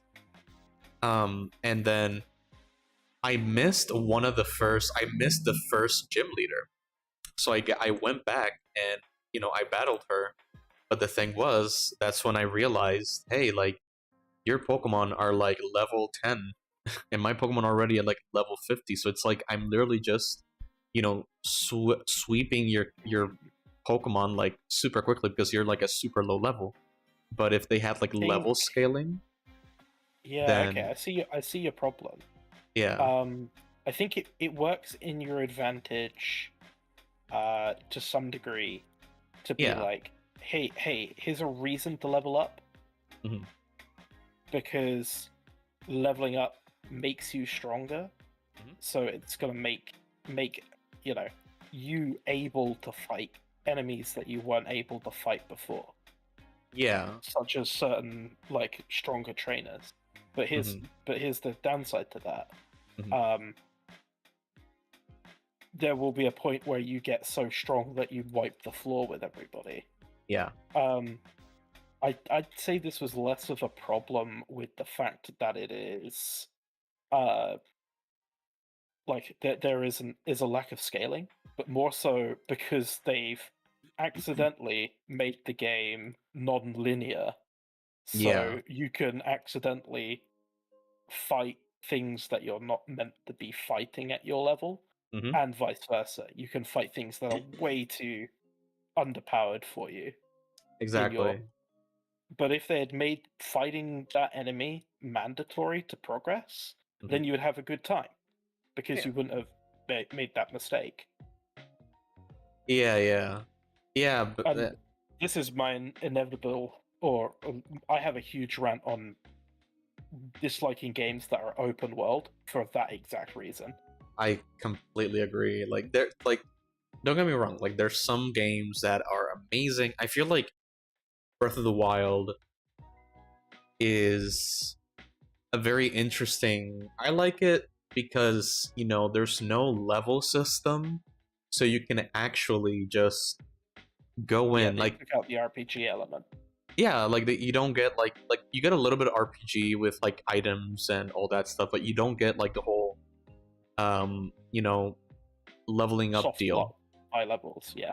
Exactly. So that means you can start the game and literally go against the final boss like that, like quickly. And there's ways to actually, you know, battle him in the beginning because sure, you won't get like super cool armor. Like you can get cool armor in close to the final boss, and you can also get like cool weapons. So they give Mhm. you that option to actually battle the final boss in the beginning.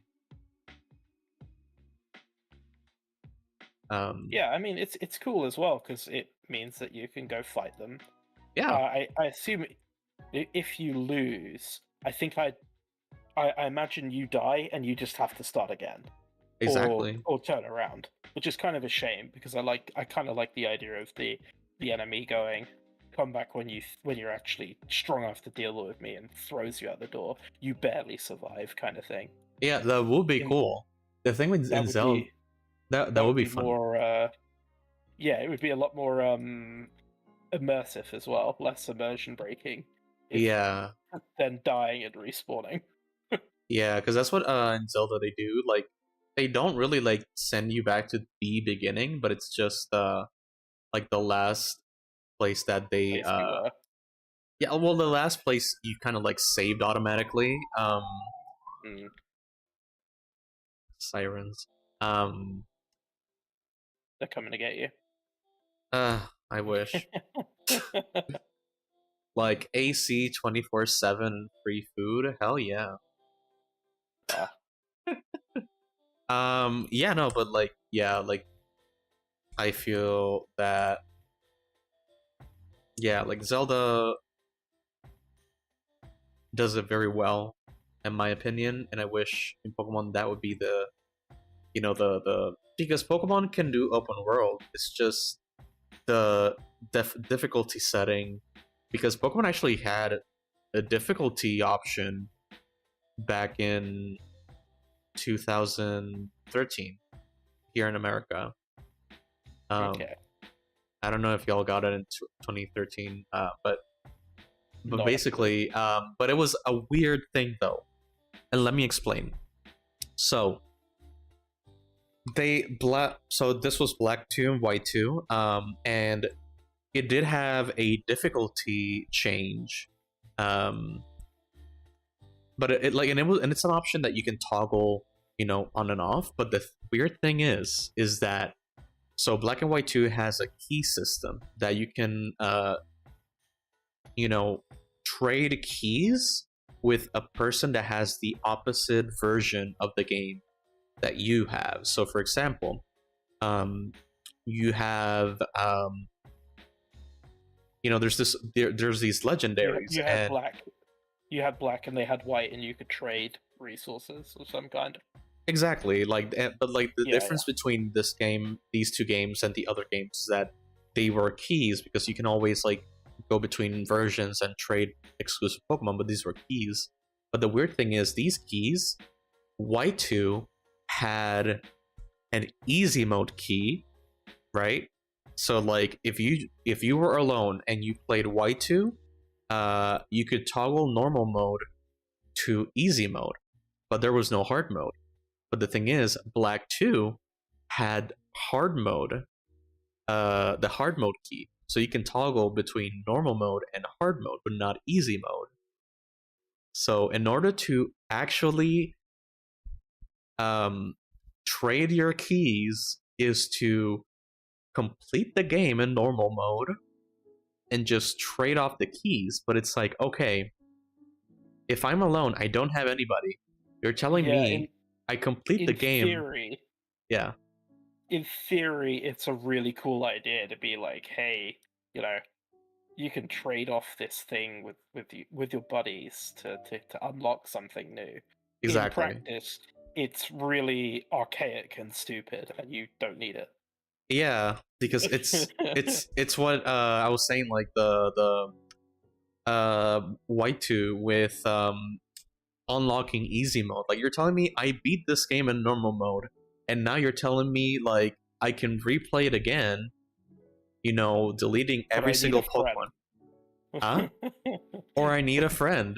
But what happens if you don't have friends? Because we're talking about freaking kids that, Pokemon.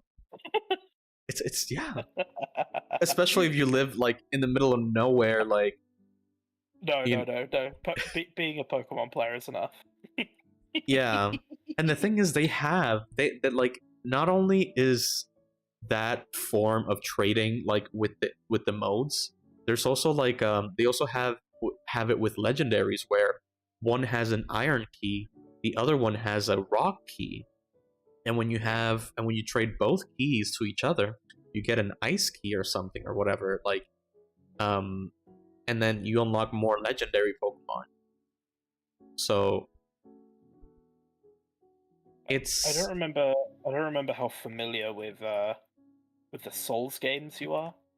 Souls games. I played a little bit. Souls, I played a little bit, and then I attacked a random NPC, and then every time I logged in, they kept killing me because I attacked them in like a previous saved file. So yeah, that doesn't make much sense, but because I mean, don't get me wrong. Oh, I see. You accidentally hit an NPC, and you were like, "No, I didn't mean to hit you. I'm so sorry." And they were like, "I'm gonna kill you." no, I actually meant to hit them. It's just I never thought that they were gonna continue like on this journey of bloodshed, like following me all throughout the game, to kill me. Oh, wow. Yeah, it was like some blonde dude in the beginning with like a bowl cut. Yeah. I know the one. You know the one. Yeah. I never actually attacked him, but Well, I did the Uh, mistake. But yeah, you were saying about Dark um, Souls. so specifically, I'll mention Elden Ring because Elden Ring is more recent. But Yeah. basically, that game has a really weird multiplayer system Hmm. where, in order to engage multiplayer, you need to set a password uh, that you and your friend both share. Um, you then need a specific resource that one of you consumes Okay. so that you can allow multiplayer. You then and bear in mind this resource you also have to harvest and or craft, kind of a bit of both. You Hmm. go and find this material called, I think they're called like Erd tree leaves or something, and then Okay. you craft them into this resource that allows you to summon friends. Damn. You then uh have your friend uh I got a friend. act, yeah, you need your friend to do something where basically they write their summoning sign on the floor, Hmm. while you then wait for the summoning sign to appear. You then activate it, and it allows them into your session. It's a really, really convoluted multiplayer system. Yeah. I don't know. Like that's why kind of like I'm not too big on like online multiplayer stuff because for one thing I don't really have the best internet connection. Yeah, I can imagine. But also I don't know, it's just being online and also the a big pet peeve I have with so many online games is that why is there no pause button? Like it's like, does it really take that much time to actually put in a pause screen, like, and pause the whole game? Like Smash does. Well, So, no, I think Smash doesn't do it. well, here's the thing: with couch co-op games, it totally makes sense to allow for a pause, right? Yeah, However, with an online multiplayer game, especially depending on how multiplayer it is, because you could have one person in your game, or you could have up to like several hundred, right? yeah. Uh, you can't really pause the game for 100 players, Hmm. so because that would be ridiculous. Yeah. Um, That would be funny though. Imagine just like out of 100 players, we get like the same, like a you rage quit. yeah, you would have a terrible time because that's all the game would be.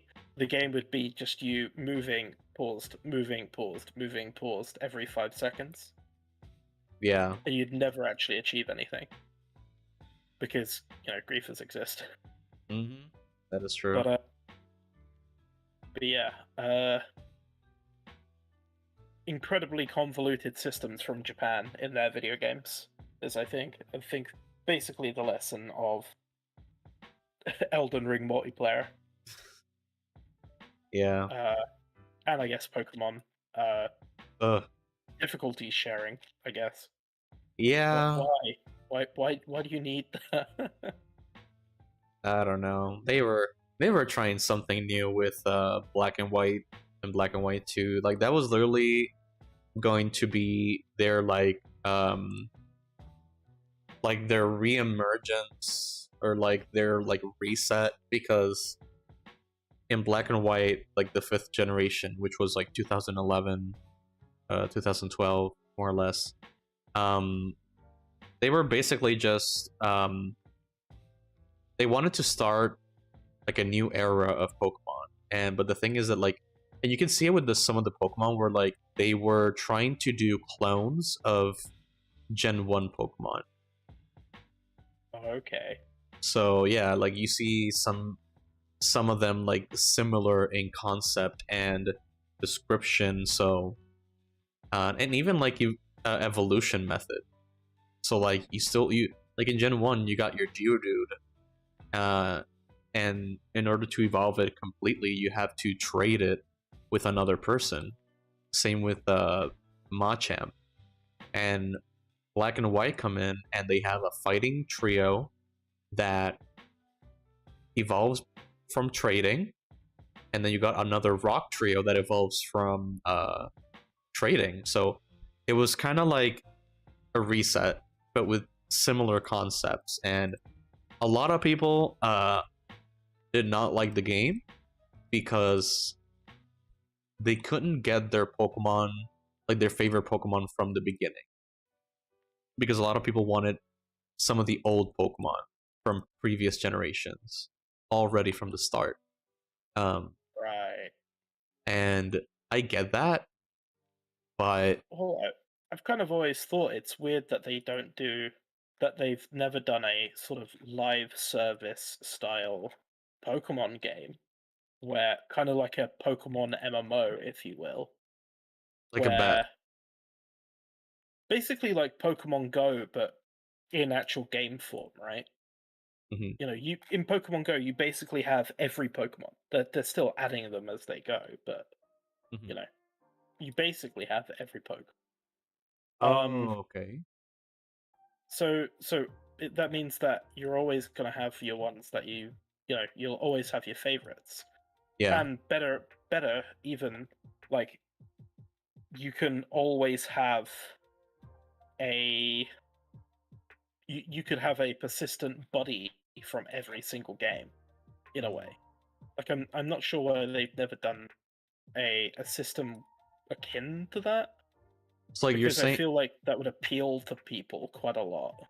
like a game where like they just keep adding to it. Yeah, exactly.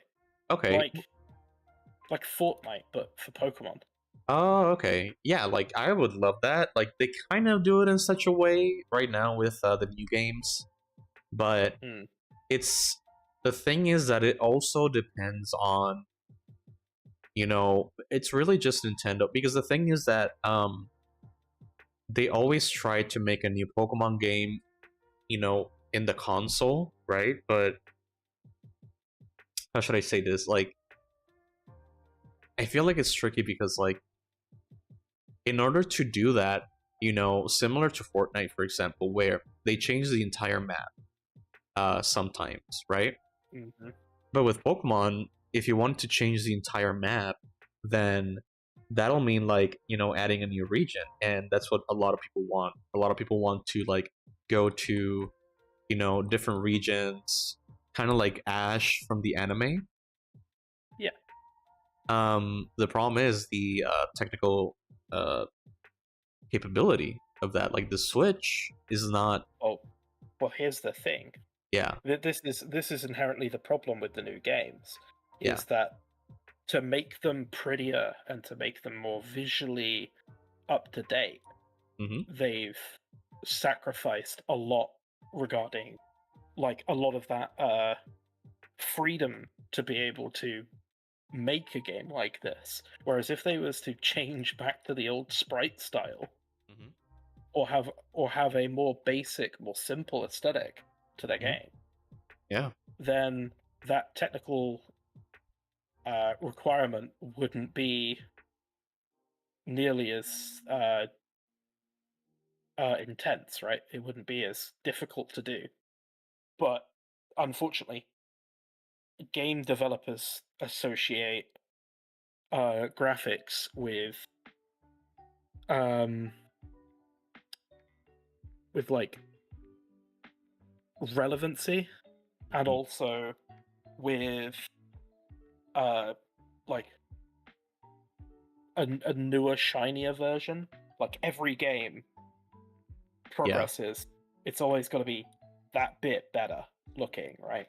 Hmm. And it, and I get why, Yeah. but it doesn't make a better experience.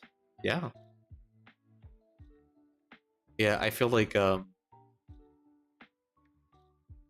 it's a whole balance. Like I feel like they, I would love if they go back to the 2D era because they had so like a better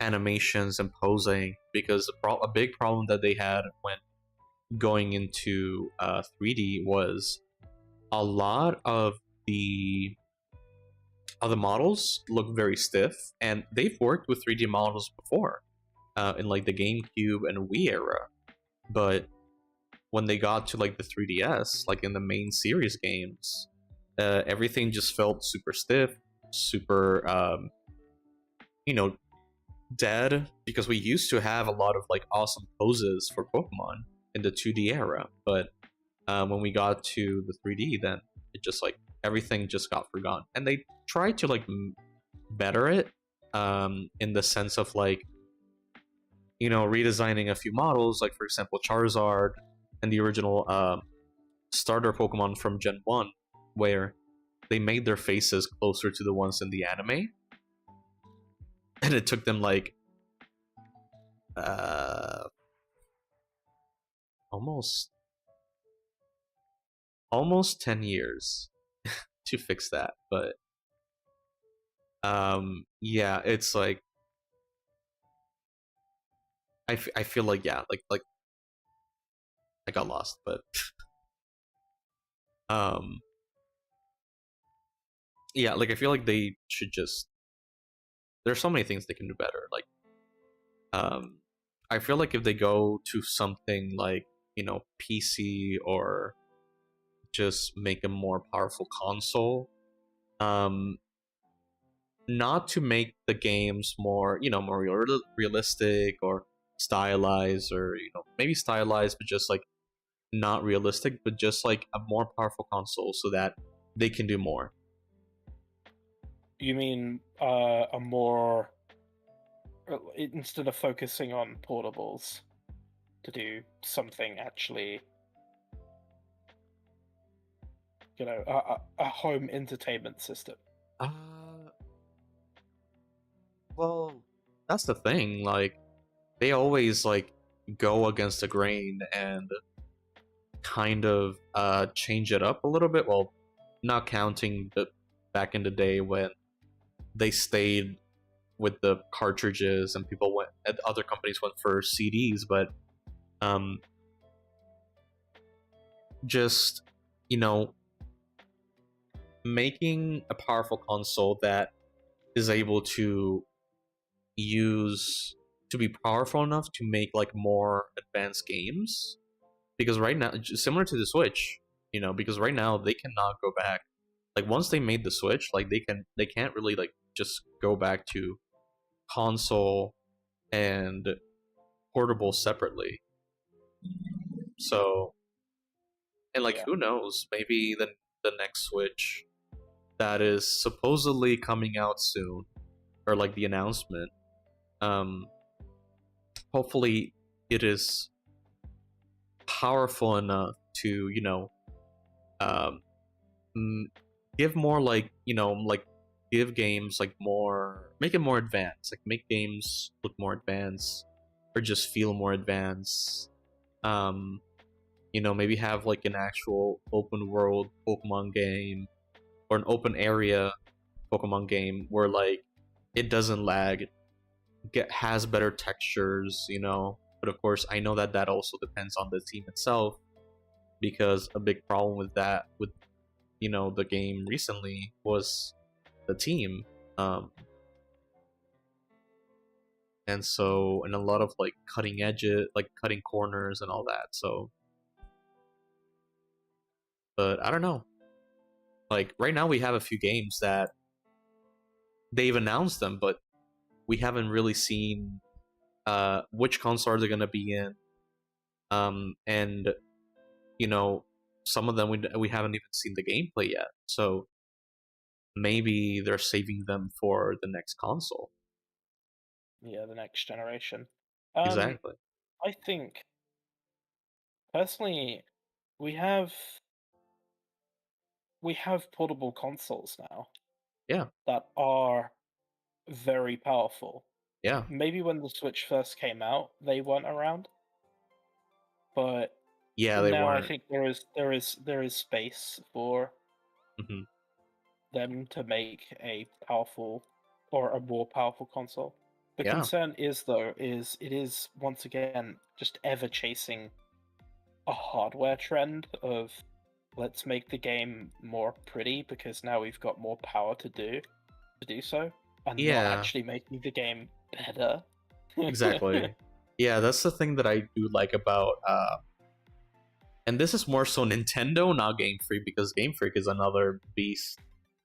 Um, not in the good way, but um, the thing is that what I love about a lot of Nintendo games is that they focus first on gameplay and then visuals later. And and a lot of times, yes, that is a problem because you're putting visuals later. But the thing is that a lot of games, kind of feel good. That's the thing. Like, I want a game to really feel good when I'm playing it.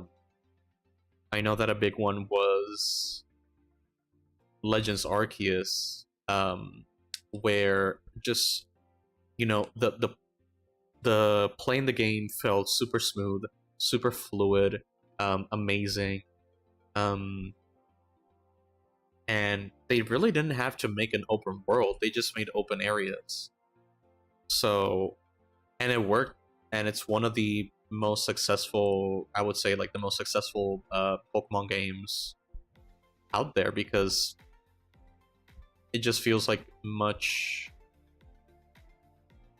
I'm always losing my train of thought, but it's it's like, yes, it has some visual problems, but it feels amazing. Mm. And that's like how I want like a game to be, to just feel amazing. Like, don't give me like millions of buttons, or just don't make it super shiny and super detailed that it starts lagging. Yeah, inevitably that's the like obviously if possible, do both. Make the game look pretty and easy to play. But I think there is always this case of developers want a game that they Yeah. can advertise, and advertising gameplay, or I should say developers, more so publishers, or the people advertising the game. They want a game Yeah. that you can, like, how do you advertise gameplay? You can't really. At least not anymore. Not since we don't do demos anymore. Bring those back. Yeah. Well, yeah, I feel like, yeah, I wish, I don't know, I'm just saying, like, because like I currently seen some games, but now that I think about it, I think they're indie games that put out their demos. Yeah, probably. But yeah, it's like, you know, if you can't make a game, because of advertisement anyway, Yeah. they focus so much on making a game look pretty because people are gonna play and pay for a pretty game, despite it not playing well. At least that's what the average consumer will do. Like, because the average consumer doesn't actually look up game reviews. The average consumer just walks past a shop one day, sees a game in the window or a trailer on TV, and goes, "Yeah, right. I've got time to spare. I've got some money." Yeah, And then exactly. They play it for a few hours, and then have to go to bed because they've got work in the morning. Yeah. Meanwhile, the hardcore gamers, the very minor percentage of players, ones like us who would buy a game because it looks fun and play it until we, are incapable of moving our fingers. Yeah. Mario Kart DS. Hmm.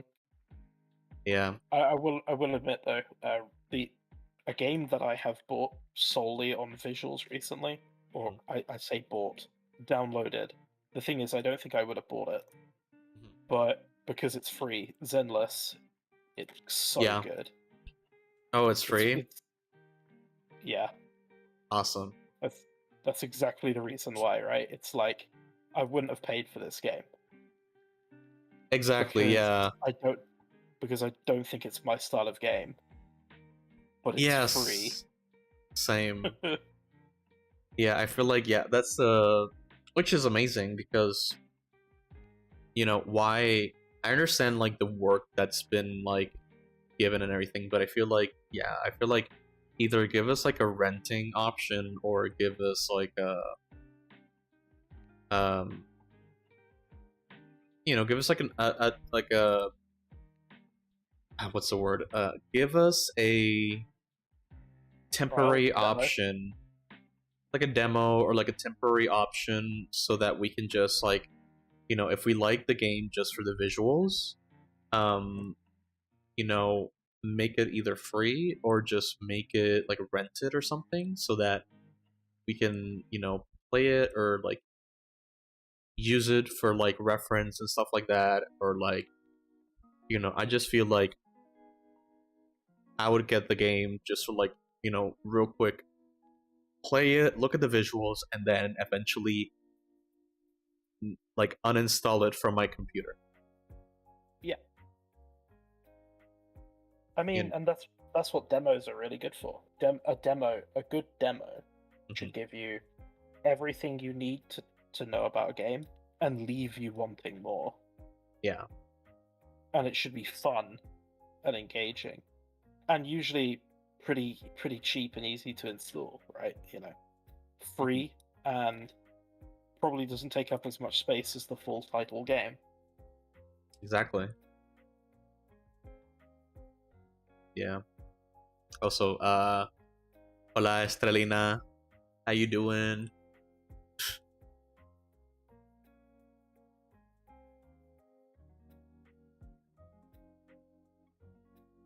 But yeah, I feel like I'm gonna download it. I gotta check if I managed to uninstall Genshin Impact.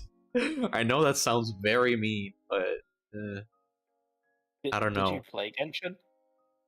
I remembered I played it once on my iPad and kind of never got into like, I was still in like the tutorial phase, but it's just, I don't know, it just felt like overwhelming in a way. Yeah. I don't know, but and I heard now there's like drama with like something, I don't know, but that's not really like a make or break. It's just that like it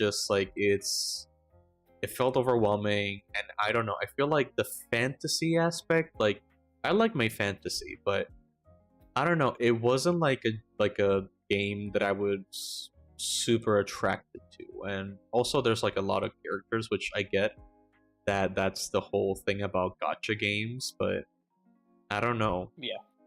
It just felt like not for me. This one though, I do like it. I like the street kind of vibe. I like the characters look so much more expressive and much more interesting and much more iconic. This is the thing though, like with these designs and Genshin's designs, is that Genshin just feels like all that kind of like, not bashing VTubers, I'm not against that style, but just like the over detailed style of, like, the over detailed anime style, which is historically like it's always been there in like RPGs and anime, but I don't know, like for me it's like that's not my cup of tea. Yeah. No, I feel that. Funny enough, when Genshin first came out, I thought it was a very pretty game. Yeah. I thought it was the first game to really nail like an anime style in that kind of VTubery sense, despite VTubers technically not really being present at that time. Yeah. Like they were just starting to come out of the woodworks, I think. Around the time Genshin was around. This game though looks fantastic in comparison. Like it blows Genshin out of the water. Hate to say it. Yeah. Gameplay wise, it's lacking a little bit here and there. Yeah, like what I really enjoyed about Genshin, but it wasn't a core focus of the game.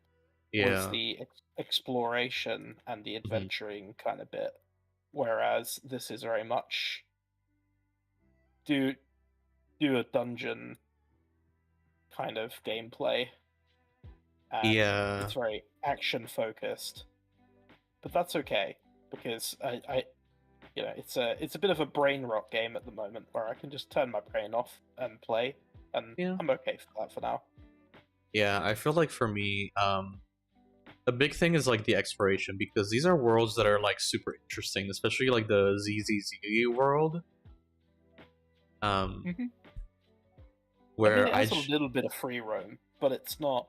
it's not, yeah, it's not like a like super free world where you can go to like different cities and towns and stuff like that.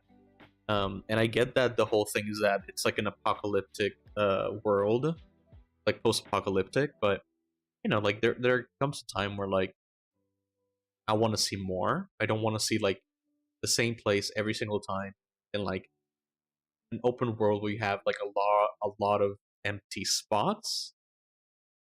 Um, so I kind of like want more exploration. Um, Mm. Similar to Breath of the Wild, where you can explore everywhere, um, but also like have the whole thing about like having a buttload of different characters to play with.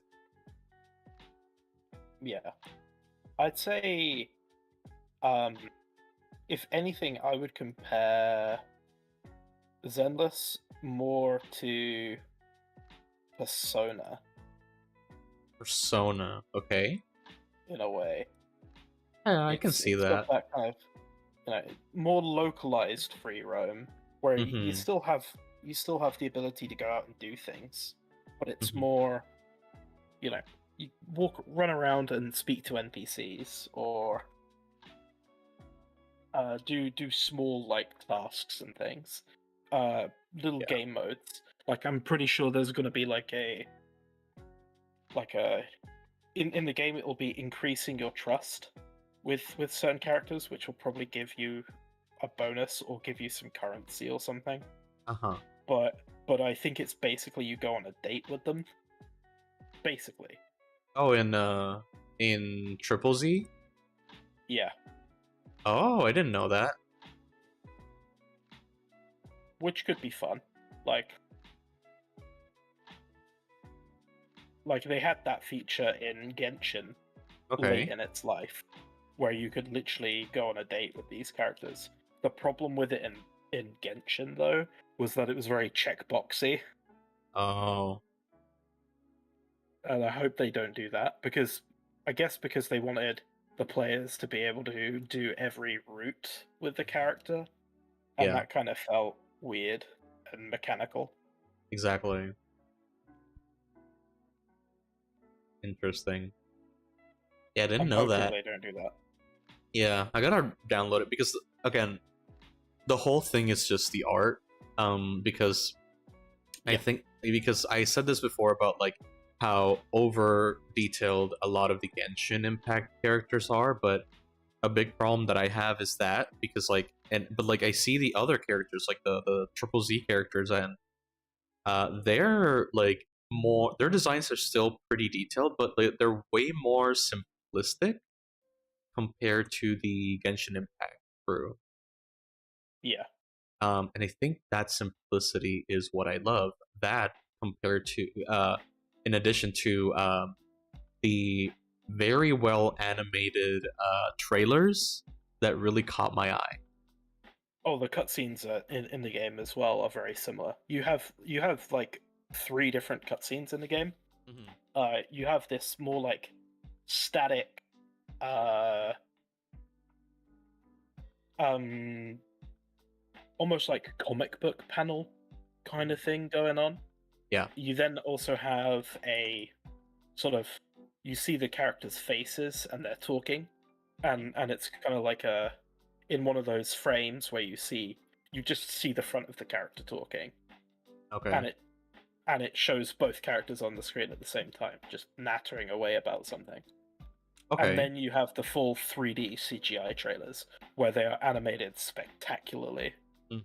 Yeah, I feel like when we get to like actual marketing, I feel like they really made such amazing marketing.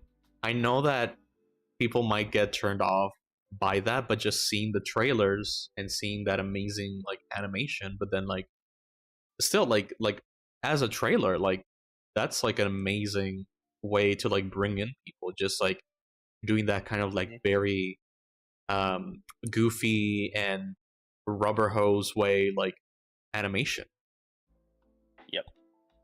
I mean, at the end of the day, that is what got me into this game. Same. This is the one game that I will say guiltily it wasn't the desire for gameplay that got me into this. It Yeah. was the desire for watching sick animations and having a fun game to pair Mhm. with them. Uh, Yeah. and so far, it's been pretty fun. Like I will say, gameplay isn't insane. Uh-huh. It isn't like best game ever, or to me at least, Mhm. it's not like it's something that I would want to play all the time for the rest of my life. Mhm. But it scratches the itch of I guess it at least succeeds at being interactive enough to say to the gamer brain, Yeah. Yeah. because you can have games that are super interactive and require a lot of thinking, Mhm. uh, and then you can also have games that are on the complete opposite, where it's just literally a point and click adventure game. Exactly. And think it does enough to keep me interested, Mhm. which is not a bad thing. Yeah. Yeah. I feel like yeah, this game like I feel like it's the first gotcha game that I would actually go in and play. What So era were you born in? what? What era were you born in? What year? That 2000. isn't too personal. 2000. Yeah. Oh wow, baby. Thank you. I know. I'm young and beautiful. Ah, I'm sure you're just on the edge of appreciating like the CRT kind of aesthetic then. Oh yeah. Well, the thing is, this is the thing. Like, yes, I'm a Gen Zer, but I'm sort of and I heard this like vibe, this like name, but Centennial. So I kind of like still grew up with some millennial shows and millennial stuff. Like I remember CRT TVs. I had Hmm. them since like probably um 2009, 2010 probably. Yeah, So I still remember them. I still remember VHS. So 'cause it has a very like mid 2000s, late 90s vibe to the game. like which one? Triple Z? Yeah, Triple Z. Yeah, I can see that. Yeah, yeah, yeah. Uh, I feel like that's like the the big appeal of the game right now because it's kind of playing with that nostalgia of a lot of Gen Z and millennials. Um, and you can even like hear it in the music, mm-hmm, you know, with like the hip hop and some of the like totally. techno instruments. Mm-hmm. Like There's it's yeah, there's cars from like the 90s as well going around, like the minivans and K van kind of things. There's even the car that I want, but its own sci-fi rendition of it, and it's like oh, I as soon as I saw it, I did the meme of like the guys pointing, like, look at that, it's the car I want. oh my god, It's yeah. the game vibes with me. Also, just because you shared, I'm 95, so Oh, 95. yeah, 1995 for me. So Okay, so like you're like 5 years older than me. yeah. Okay. Yeah. Um. Yeah, I would say I probably doxed myself though, but oh well. Um. Yeah. Yeah, I mean, I didn't want to, I didn't want to pry too much or like steal eh, info, but yeah, I don't. Yeah, no, don't worry. But yeah, no, like I don't really have a problem with that saying like my age, but yeah, like I would say yeah, like it's that like just the whole Y2K aesthetic and late 90s, and that's really what we're seeing in a lot of media right now, like indie media right now, like for mhm. example it was some is this like indie animated videos on YouTube. I forgot the name. It's like something punch something. And Mm. it's kind of like uh references a lot of it's inspired by a lot of like 90s anime. Let's see. It's gonna be hard to look at it because oh, Punch Punch Forever. Let me see if I can find it. The original one.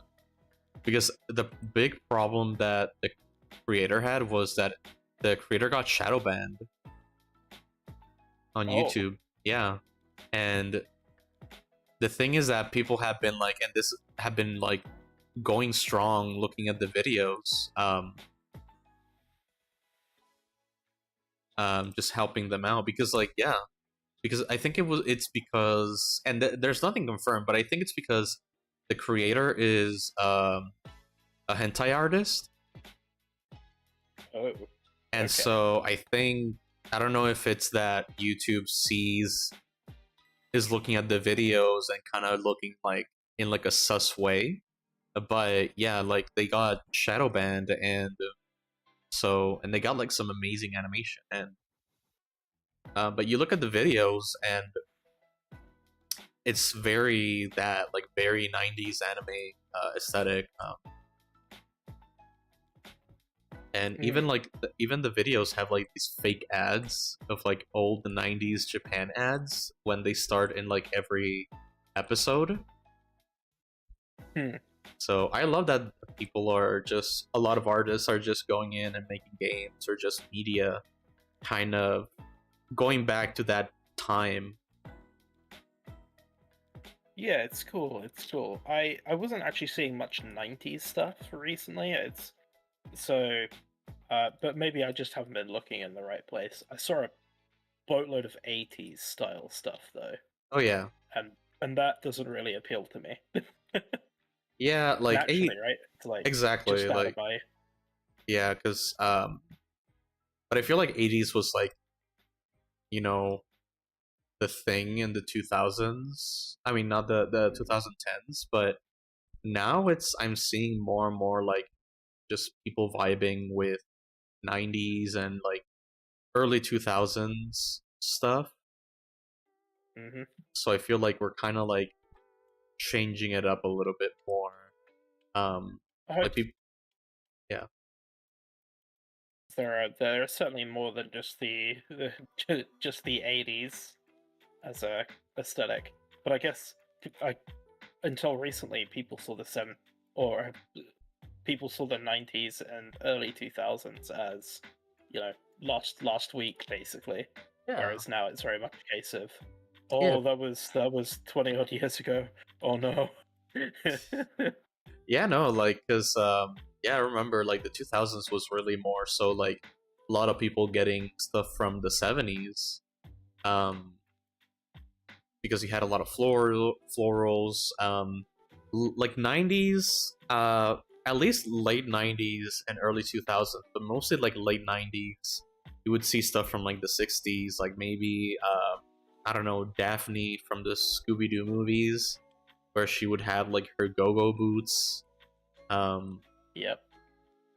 so Yeah, it's like How much each. is that reference for the parents though, to give them something to laugh at in the TV?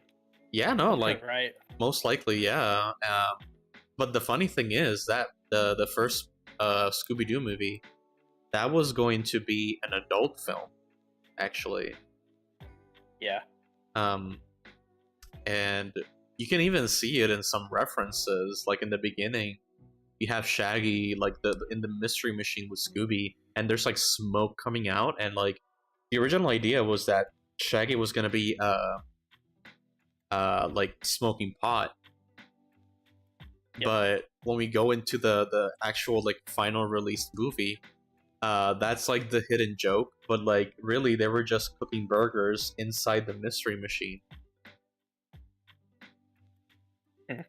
So that's like a very funny that they did there. But yeah, it's just like each like decade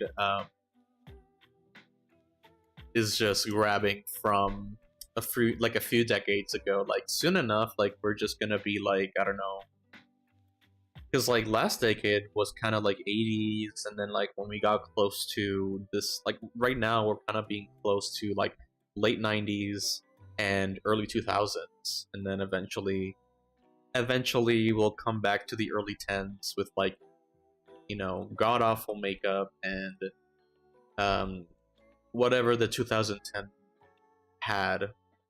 I don't know. I think of 2010 and I just think a lot about like freaking minimalism, BuzzFeed, uh, like that kind of stuff. Like opening like toy opening like box. What's the word? What's the word? Like opening boxes of toys, videos. There's a word for it. Unboxing. Yeah. Oh yeah, yeah, I know what you mean. Yeah, I still there were kids in my classroom that were actually while doing their work they were actually looking at videos of unboxing from like years ago when they were smaller kids, and then they come in and they say like, oh, like I remember this is my childhood, and I go like, You're still a child. you're still a child, first of all, and second of all, don't like make me old. Like I think I remember somebody made me feel old. What was it? It was one of those moments when like you would ask them about an object or something from your time when you were a kid, and then they go like, "What the hell is that?" Kind of like the meme right now where somebody was talking about how they would be under their blankets playing with their DS and hiding from their parents, you know, to like play more DS late at night. But then like there's like a bunch of kids in the comments asking, "What the hell is a DS?" Yep. So it's like, It's awful, damn, isn't it? yeah, I still call my I often call my girlfriend's Switch a DS. I'm very guilty of that, and I recognize it makes me look like an old man because it's very much like, you know, get get your PlayStation, and it's like, Mum, it's been like the PlayStation 1 was like three, you know, 30 years ago at this point. Like, exactly. Yeah, I feel like it's kind of like it's so funny because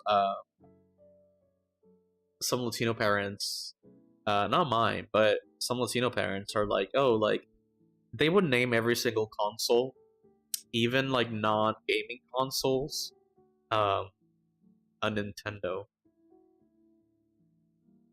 yep. Like, why are you playing with your Nintendo? Like, go play outside or do something. And you're like working on like a calculator or something. I don't know. Um, it's so funny though. Um, but yeah, I remembered like this, and this is what I always say. Like, if I ever get a kid, I'm gonna try my best to give them a DS because it's so like for development, like mentality, like development, it's so good. Um,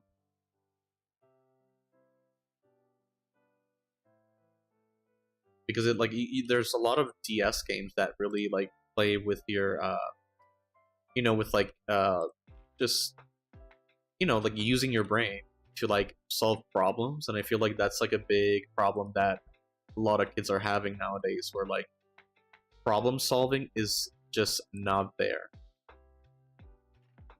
It's a lot of brain rot, isn't it, as well? Exactly.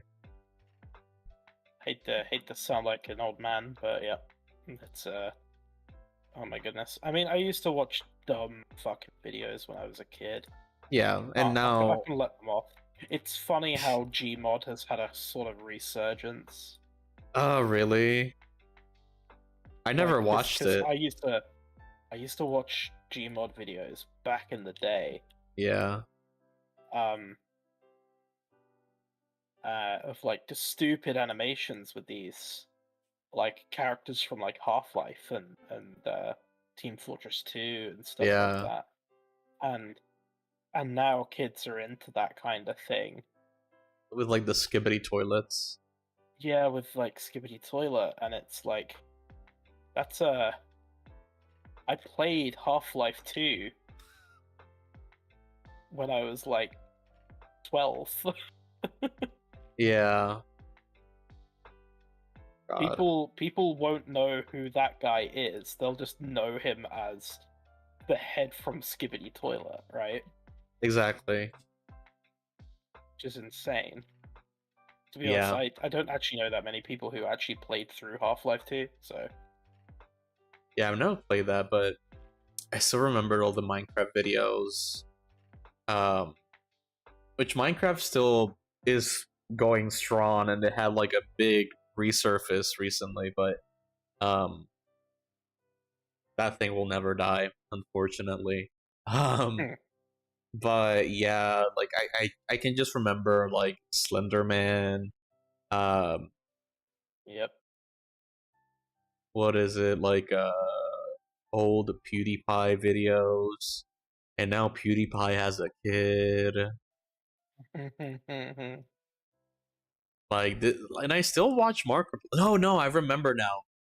There was a kid in my classroom, and I mentioned Markiplier, and this kid goes, "Who's Markiplier?" And I go, "Bruh, go read a book."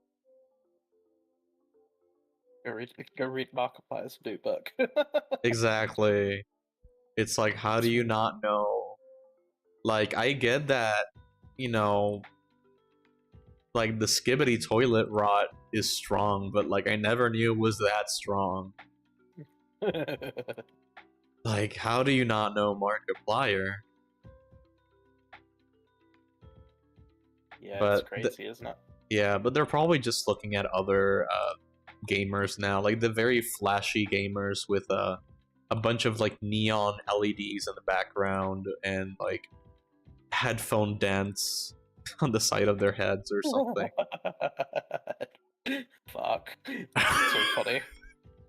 I shouldn't talk because I probably have a little bit of a dent, but yeah, I've got long hair, so I can't tell. I know I've got a bald spot roughly where I'm balding slightly where it bruh. rests. So hopefully it's not contributing to that. But Yeah, but yeah, no, like it's like I feel like I don't know, we're kind of lost. I mean, I'll be honest. I never really watched Markiplier, so Yeah, or PewDiePie for that matter. I but think I might have been just a tiny bit too old for their content. yeah, like, but I feel like you've at least heard of them. Oh yeah, definitely. Yeah, like that's the thing. Like how, like at least because I never watched Jacksepticeye, or PewDiePie. Like I watched a little bit of PewDiePie, but I wasn't really like one of those like PewDiePie fans. Hmm. So, but I at least knew about him. I knew the whole PewDiePie versus T series debacle. Um, I don't know. Like now it's all like the freaking, well, now it's not even like Logan and Jake Paul anymore. I feel like now it's like they're relevant now. Good. Exactly. Um, Probably why they went to like boxing, because now they're super irrelevant.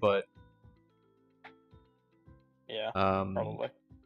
but yeah, it's just like the flashy stuff.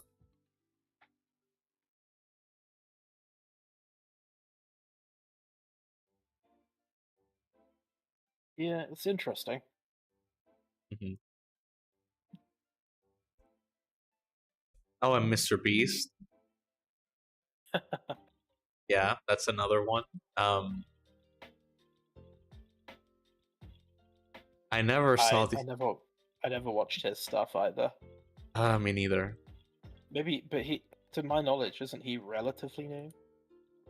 He's relatively new, yeah, but I feel like I don't know if he's like slowly going into obscurity.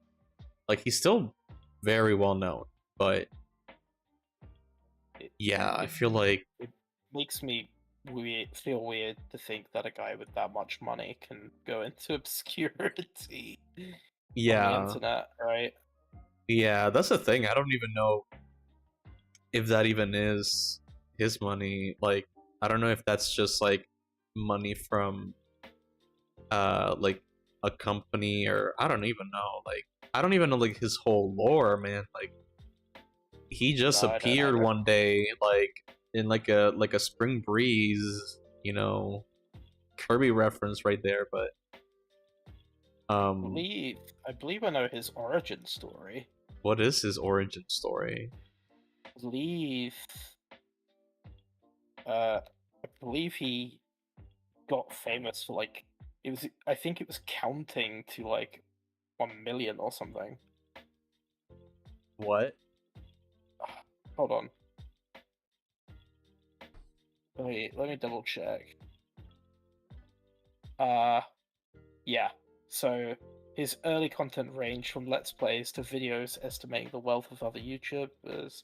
He went viral in 2017 after counting to 100,000 video and tens of thousands of views in a few days.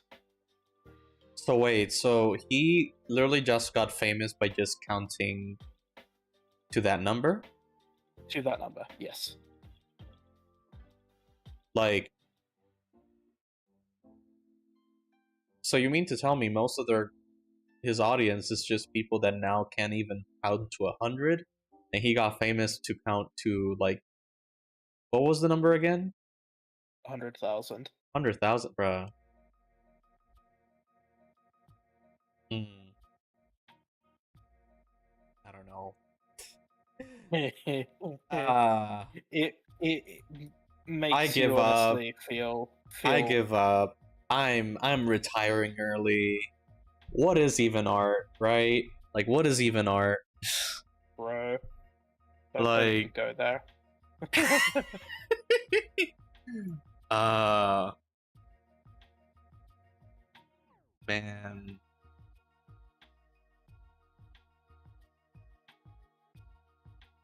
I'm still wrapping my head around it. Like, because I know there's people that just play games online, but like, just counting to 100, like, I mean, most people get viral for doing something stupid. Most people do. true. Like, pretty sure one of my favorite YouTubers technically got viral through dressing up in fucking stupid costumes. That is true. I think you know Dog BA, right? Yes. Yeah. His early content of him like cosplaying, like super cheap cosplays.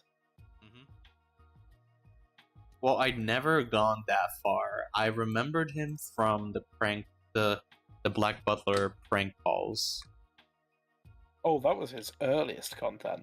Yeah, but I think I kind of like gave him like a pause, and then I started seeing him more and more with who used to be called the Anime Man, and the other guy, the other third guy that I never watched like their early content.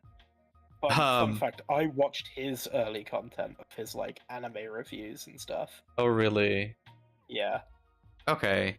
Yeah, I've never watched him like before like trash talk, but Trash taste. yeah, trash taste. Oh my god, it's the King of Egypt all over again. Yeah, the brain rot coming out. It's because we've been talking about Skibbity Toilet. I know. By the way, that's like a little inside joke of me and my friends, where instead of like Prince of Egypt in a conference with one of the artists that worked in Prince of Egypt, I go in to ask him something, and I call the movie King of Egypt. And people, yeah, and like people in the back, like apparently they were like, there was like a collective sigh or something. That's what my friends told me. And I kind of owned it. Like, you know, y'all felt cringed. Good. Brilliant. Yes. It's like, you're gonna feel cringe about me, bruh. I feel cringe about myself. Get in line.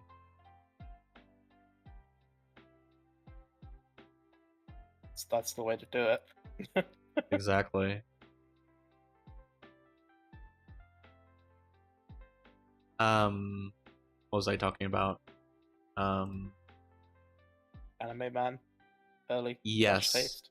Yeah, so yeah, I was like, I remember, okay, well, the thing is that I didn't really start with the Anime Man. I actually started with a completely different YouTuber. This was back in the day, early 2000, I think it was like early 2010s, probably 2013, 2012, and it was a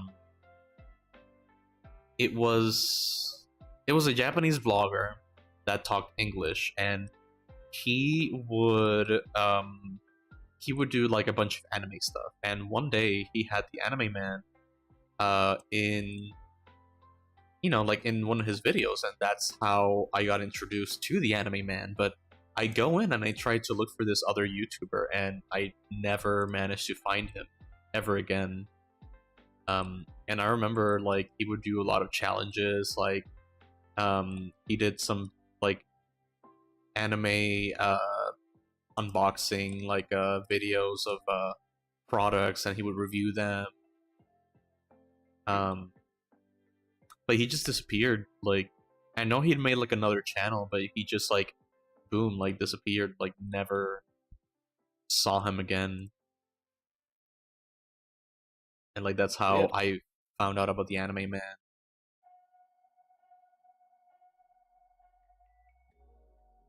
I can't remember how I found about.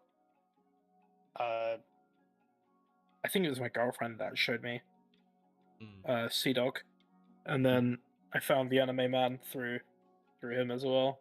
Oh. I'm not a huge fan of Joey, honestly. How so?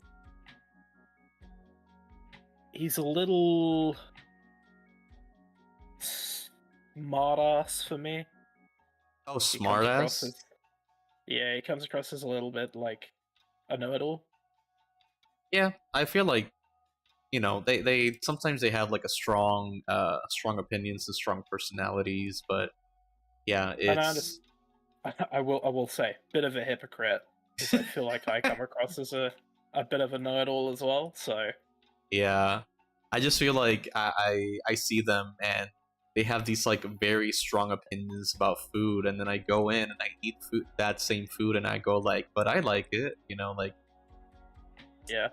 it's weird, but maybe I'm just like a trash can and just like eat whatever. But yeah, like I feel like yeah, they do have like strong opinions in a lot of stuff. Mhm. Uh, but it's entertaining at the end of the day, like at least for me. Yeah, yeah. Uh, I'd admit I haven't watched any trash tapes in quite a while. uh, Um, I don't remember when I started Trash Taste. I think let's see. I started watching their most recent one though because they finally managed to get Gant to watch a bit of Full Metal Alchemist, Oh, was he like and that is hesitant? a no. He's just never seen it, and people have always taken the piss out of him for it. Oh shit! So Imagine, it's like kind of a big internet moment of him kind of like finally watching. imagine like you have a whole ass like anime channel, like one of the biggest, Right. and you're with other two big anime influencer like YouTubers, and you have the number one podcast in the world, and About mainly brought together about anime, right? yeah, and then you're telling me you never saw like I know I haven't seen the Full Metal Alchemist, but you know you have all of those credentials, but then haven't seen Full Metal Alchemist yet, and it's like that's like the like one of the big ones. Like that's one of those anime that you would constantly be hearing about it in fucking Watch Mojo. The thing with it is it has for the longest time been the reigning champion, like the number one show Yeah, on on I think it's my anime list, which is uh the big anime one. the big anime So one. the big anime rating review Yeah, yeah. sort of brain thing. Wait, wasn't the number one Corey in the house? Uh, n- n- Not that I know of. But that does sound like a meme that It would is. happen, to be honest. Yeah, it was a meme for a while. I think they actually made the Corey in the house like a very like top number. Or no, I think somebody put Corey in the house um at some point. I don't even know, but it got a high Yeah. number of votes. But yeah, um what was it? But yeah, no, like Yeah. Funny that the like one of the top like social media anime connoisseurs kind of deal hasn't watched the top show on this anime rating site, right? it's actually yeah, it's like very funny though. Oh, it's a good meme. I can't deny that. Oh my god. Oh, happy 420. It's 20 past 4. Is that like a holiday? Uh 420 is the weed. The weed? 420, 420 blaze it. Okay. You don't know about this? No.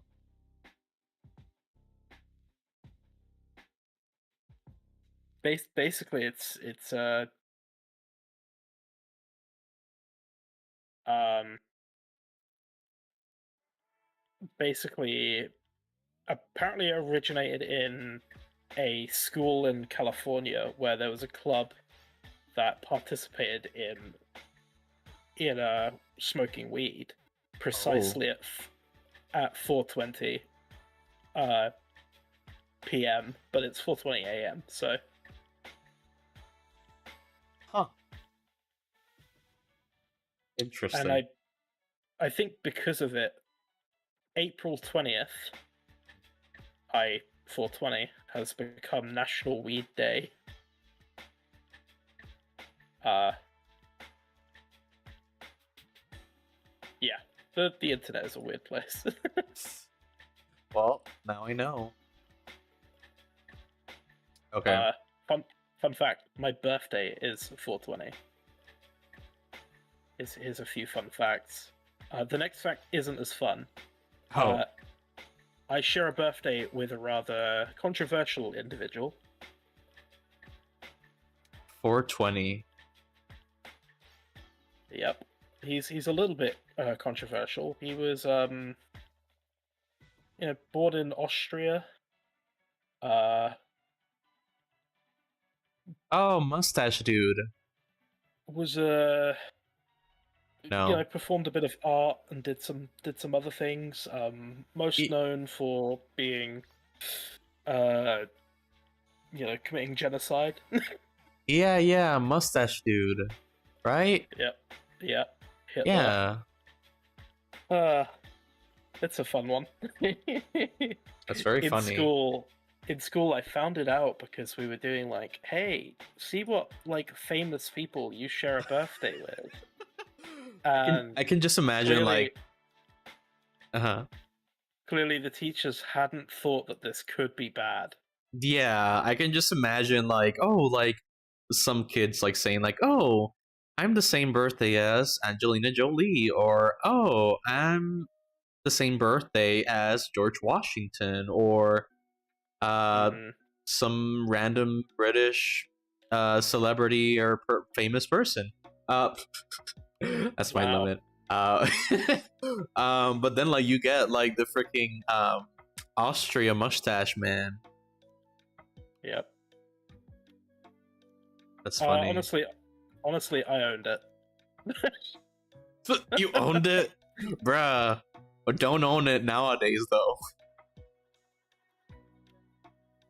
It's one of my favorite things to quote of when people ask me what my birthday is. I'll be like, hey, share it with this guy. Yeah. You just pointed like a little mustache. I can just imagine like somebody asking you like who do you share a birthday wish, and you just like go take a piece of paper and a Sharpie and you just like draw a little square with a mouth, and that's it. No. You draw the original, like you draw the original recent Amazon logo with the original tape placement. Like, do you know the story about that? About the Amazon logo? I don't know. So basically, Amazon, they were redesigning their app logo, right? And they did like the famous mouth, and then a piece of tape with like a bunch of like zigzags at the end, like an actual ripped out tape. But the problem was that it created a lot of controversy because it looked like that guy's mouth. So yeah. Oh. So like they ended up like changing the tape to be like folded.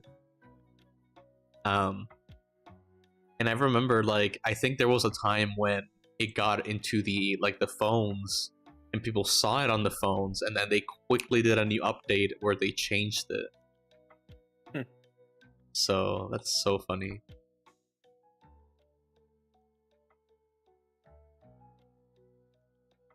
So that is pretty good. Yeah. They should have changed it. Yeah. Well, yeah. I don't know, but that's very funny that they had to like go into like their graphic designer and go like, bro, like what do you do? And I'm like, y'all accepted it, like y'all greenlit it. Like I feel like the artist knew what he was doing. Oh, I hope so. That makes it so much better. Because it's like y'all literally greenlit it. Like I don't know what y'all are talking about. Mm-hmm. Oh my god, but yeah. Okay, I think I'm gonna end it here. I'm proud of this retopo now. It feels much cleaner, and it's literally what I want. I might have to redo this one the same way I did the others, but I think I found like a better way to do them. So yeah, and then like as I said before, these like the side parts and the strands in the back, I'm just gonna like retopple that whole thing all together as one piece, because that's not gonna be animated. Also, I don't know like why I would show the back of my head, but who knows. But I'm not gonna animate this. So but yeah, then I need to redo the hoodie. I need to do something with the hoodie. But yeah, so yeah, and then when I get to the code, I'm gonna figure out if I can do the thing that y'all mentioned about the alpha images, like the alpha clip in the game engine, and see if I can just draw the code and not have to sculpt it. Okay.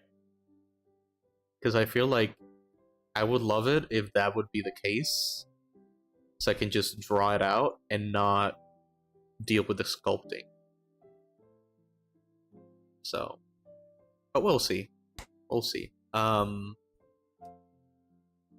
yeah. So I think I'm gonna rate somebody. I found somebody. Mafora. So we're gonna go and rate them. So let's go for it. So thank you everybody for coming to the stream. Had a lot of fun, and let's go and rate them. Wait, you're streaming? Yeah, man. I'm streaming. It's weird that Twitch is saying like I got 2 viewers when I clearly have like 3 or more, but yeah, that's weird, isn't it? It's probably because somebody has me muted. But yeah, that's normal. Why would? I'll mention it in a bit. So thank you everybody for coming to the stream, and have a nice day, or night, or morning, whatever. Bye.